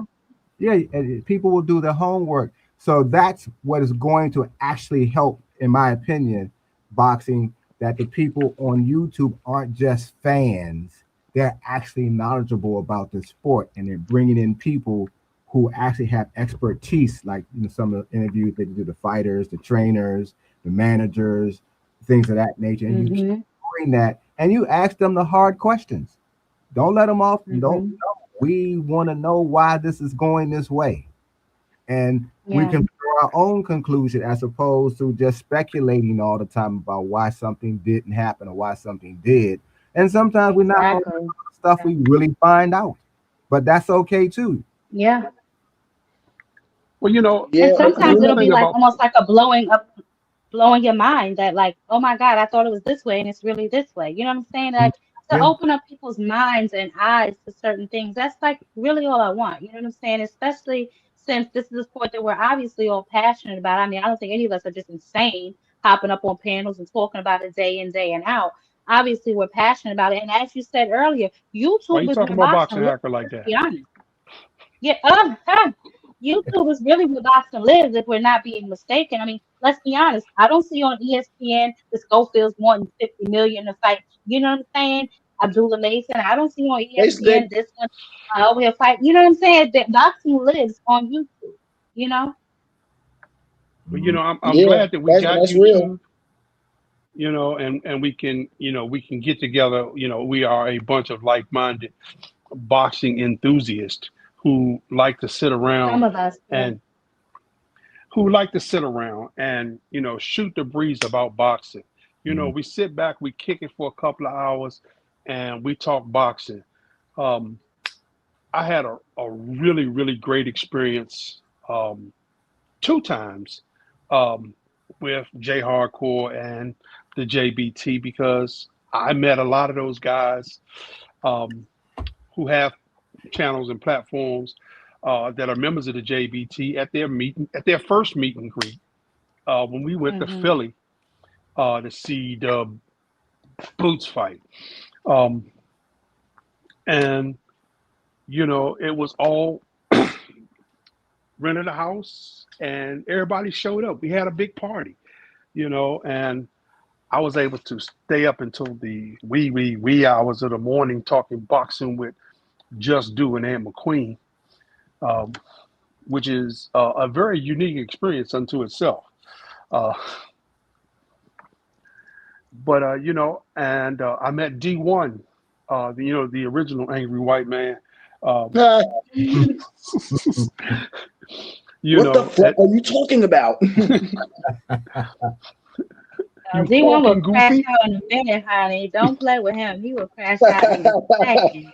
Hey Jay. Hey man, his channel is aptly named. Um, you know, but and you know, I got my start in YouTube boxing listening to Fanon in the morning. You know, um, Hmm. and from Fanon's channel, I was introduced to Just Do, and from Just Do, um, 2 Cents and Ashley's Corner. You know, and then you know, I Hmm. realized that there are a lot of boxing channels that out here that don't do nothing but tell the truth. You know, there's some Yeah. channels out here that you know reach in their back Live. pocket and miss, you know, and pull stuff off the crack of their behind. But you know, Hmm. um, I'm not gonna mention any names Yeah. because that's not what we do here. We all about talking boxing. And you know, when I say it's live, it's local, it's boxing. I mean it. You know, that's the way. If people like Band Up should get their lessons live and local. Um, and I think you know we as the YouTube community um, and the Instagrams, the Facebook pages, etc. You know, when there's a local fight, find out who's on it. Get Right. you know who's promoting it, and you know get with me. Let's put out a quick promo and put it on you know YouTube and Instagram so that these fighters can not only you know be able to draw a crowd, but have a means and method to get the word out because there's a fight going on this Saturday that I found out about last week. And one of my good friends, who is a boxer, well, I call it one of my good friends. I've been following his career for about the last 6 years. He's a lower Hmm. tier fighter. He's a NABF belt holder. His name is Brandon Chambers. Now he's never going to be you know a headliner on a you know on a big fight card. But you know he get out there and he put in the work and you know he win when he can. Um, but he's fighting down in I want to say it's Portsmouth, Virginia, this weekend. But I don't have all the details. I just happened to find out. I saw something on his page, on his Instagram page, and I haven't had a chance to call him and talk to him about it because I was Well, going to if do you him I'm about to a say, send thing. it to me. I'll post it on the community page. If anything, I posted Keith Cologne. Like I said, Keith Cologne is fighting this weekend. Anybody in the New Jersey and the New York area, he will be fighting at the Garden on Saturday. So, you know, if you guys are in the area, you want to see some of the local guys, Keith Cologne is New Jersey's own. So definitely, check them out if you're not doing nothing this weekend. And I believe there's another Pro Box card coming up soon. I'll repost that um, on the page as well. And then you Yeah, guys know all of the Yeah, I'm major gonna cards. I've support already them a given you lot guys all more that. than Ken. I was gonna ask you too. So does Ann Wolf still live in New Jersey? I don't know. Last I heard, she might. I don't know. I can check on it. What you trying to go to her house, Mr. Gray? I don't know, No, no, child. no, no. I was going. No, we ain't trying to do that one. No, the reason why I said it is because it would be interesting if you could get her to come on your show. Oh yeah, yeah. I'm gonna try and reach out to Franchon. I definitely want her on before their fight next month. So we'll definitely see. I got a lot of things I'm working on, but I am a one-woman band Well, I with other understand. things going on. So I definitely have to, and I'm still figuring this whole thing out. But I definitely will be making strides to make sure we bring a lot more people to the platform this year, guys. Bridging the gap is definitely what I'm trying to do. And I'm gonna get my butt on out to some of these local fights. Big Dre, we're gonna talk because I would love to, but I don't want to go alone. You know what I'm saying? So as long as I got somebody to sure. sit there and key with, I'll be fine.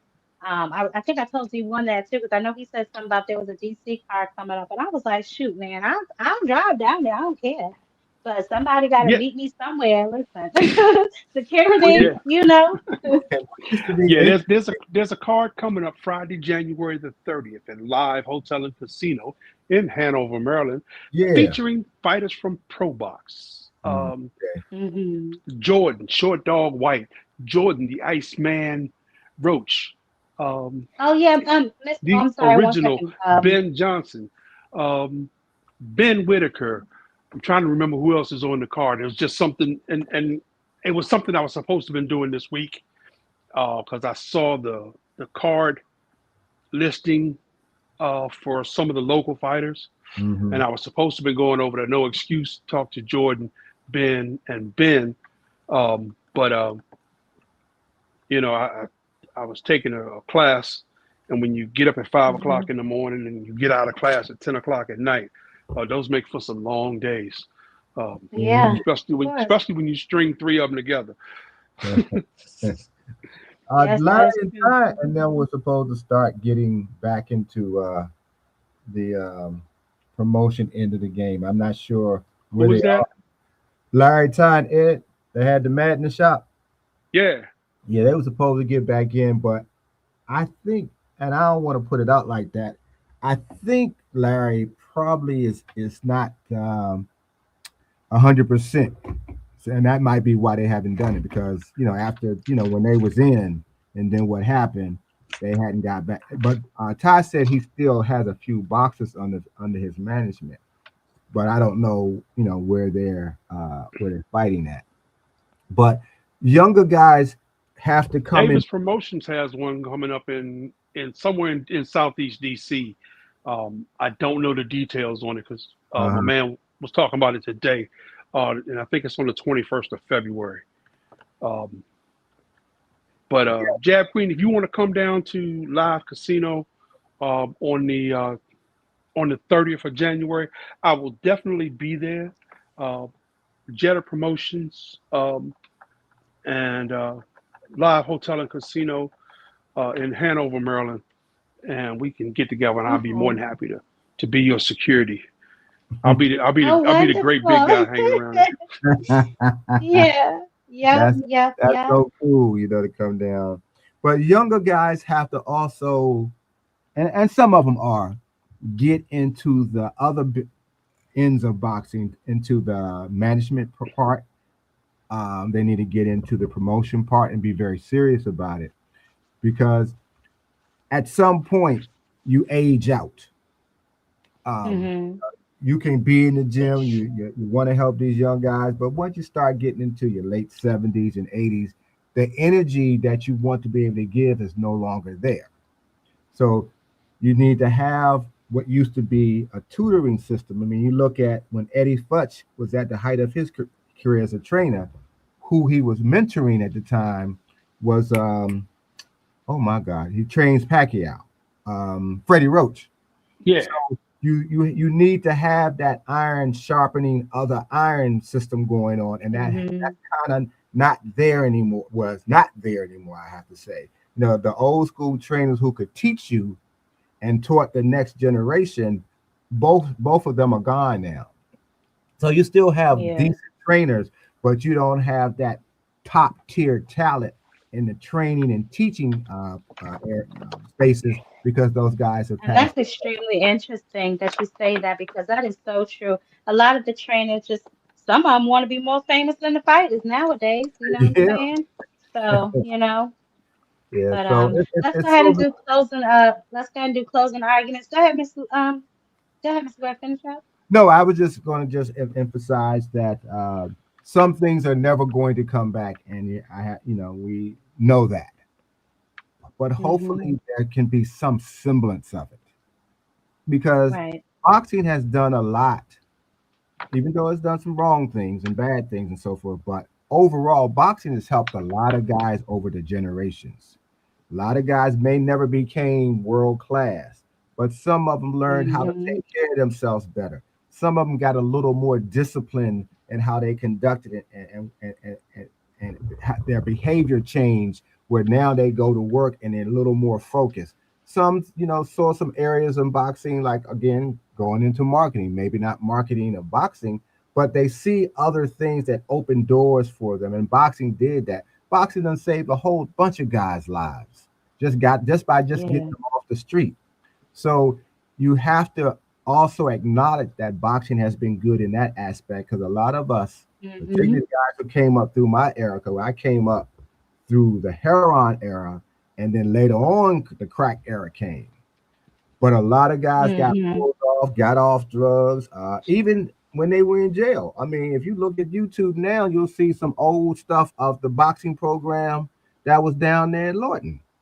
And it was a lot Isn't of. that where Bernard Hopkins? I know Bernard Hopkins was He in was in. jail. He fought a few Yeah, fights up in he there. was a champ in Philadelphia in the penitentiary where he was. Down in Yep. Lloyd, you had some splendid guys. As a matter of fact, they took us down there, to spar, do matches with them. And Ray used to go down there because there was a lot of guys who Mm-hmm. were so good, but the streets got to them, and they never got a chance to go somewhere with the career, but they still had a name. And a lot of times, you go down there and spar with them, or even do matches with them. But that's gone now. They don't allow that no more now. But and that's where boxing, if they wanted to, they could kind of take that position that, listen, we're gonna do more than just try to make money. We want let's see if we can help save even one, because today's generation of guys who are out there right now and who are young, who need somebody to grab them, say, come on to the gym. I'll come pick you up. Um, that's not there like it used to be. And the community of boxers is not the same community that I came from. I came from a community. I mean, I wasn't never going to really be uh, in the profession, but I loved the sport, and I was in neighborhoods where if you couldn't fight, stay in the house, Yeah. and you know each I other. didn't know You you grew up in my neighborhood, Mr. huh? So I didn't know you grew up in my neighborhood. We moved from well, first we came out of the Kenilworth projects, and we was in Southeast for a minute, and then we was in Northwest, and then we went right across the state line in Capitol Heights, Sea Pleasant area. So we was right there at the line. And I used to box up at Peppermint Recreation Center. I boxed down at Ray Leonard and Palmer Park, at number 9.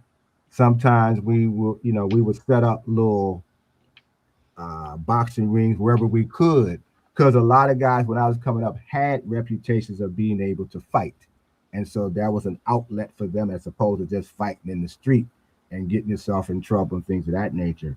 Or some guys are like me. I liked a lot of different things.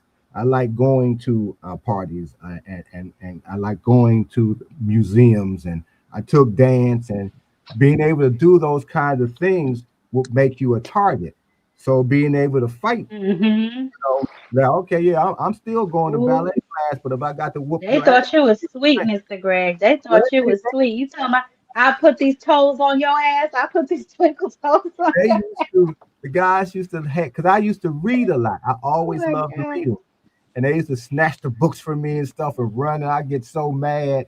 But then from all the different disciplines that I had developed, that gave me the calmness. So I didn't have to Yeah, always fight somebody just to prove a meaningless point.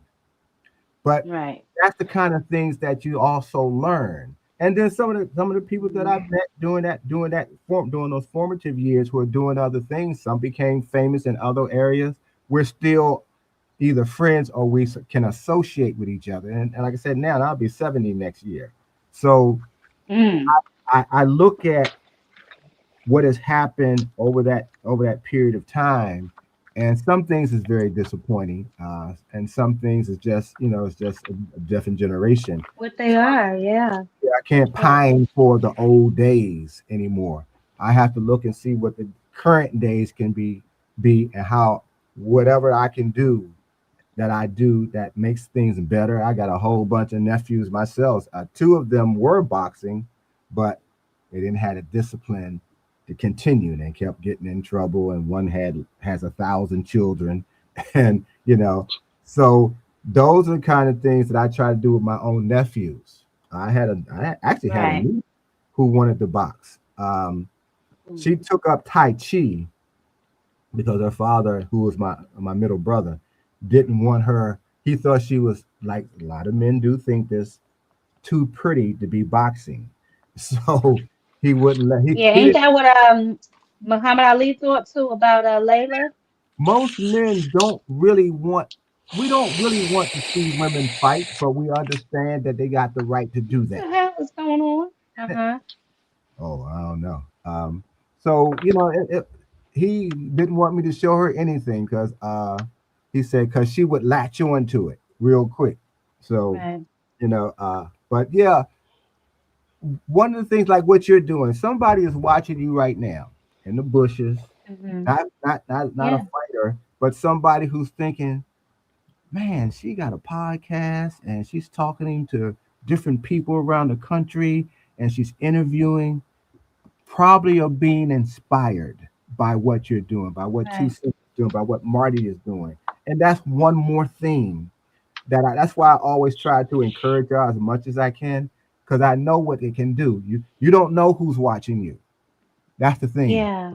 So how you conduct yourself and your behavior is very important because somebody is Hmm. seeing the best of you and they want to do that and they want to keep watching. So you don't really want to disappoint them because you're teaching somebody something without even knowing it.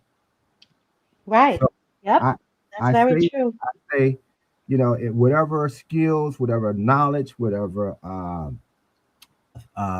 thing that you can give to another person, go ahead and give it because none of us are gonna always be here. I know I'm probably the Yep. closest to not being here in a few years. So whatever Ooh, knock on wood. Mr. Greg, stop it.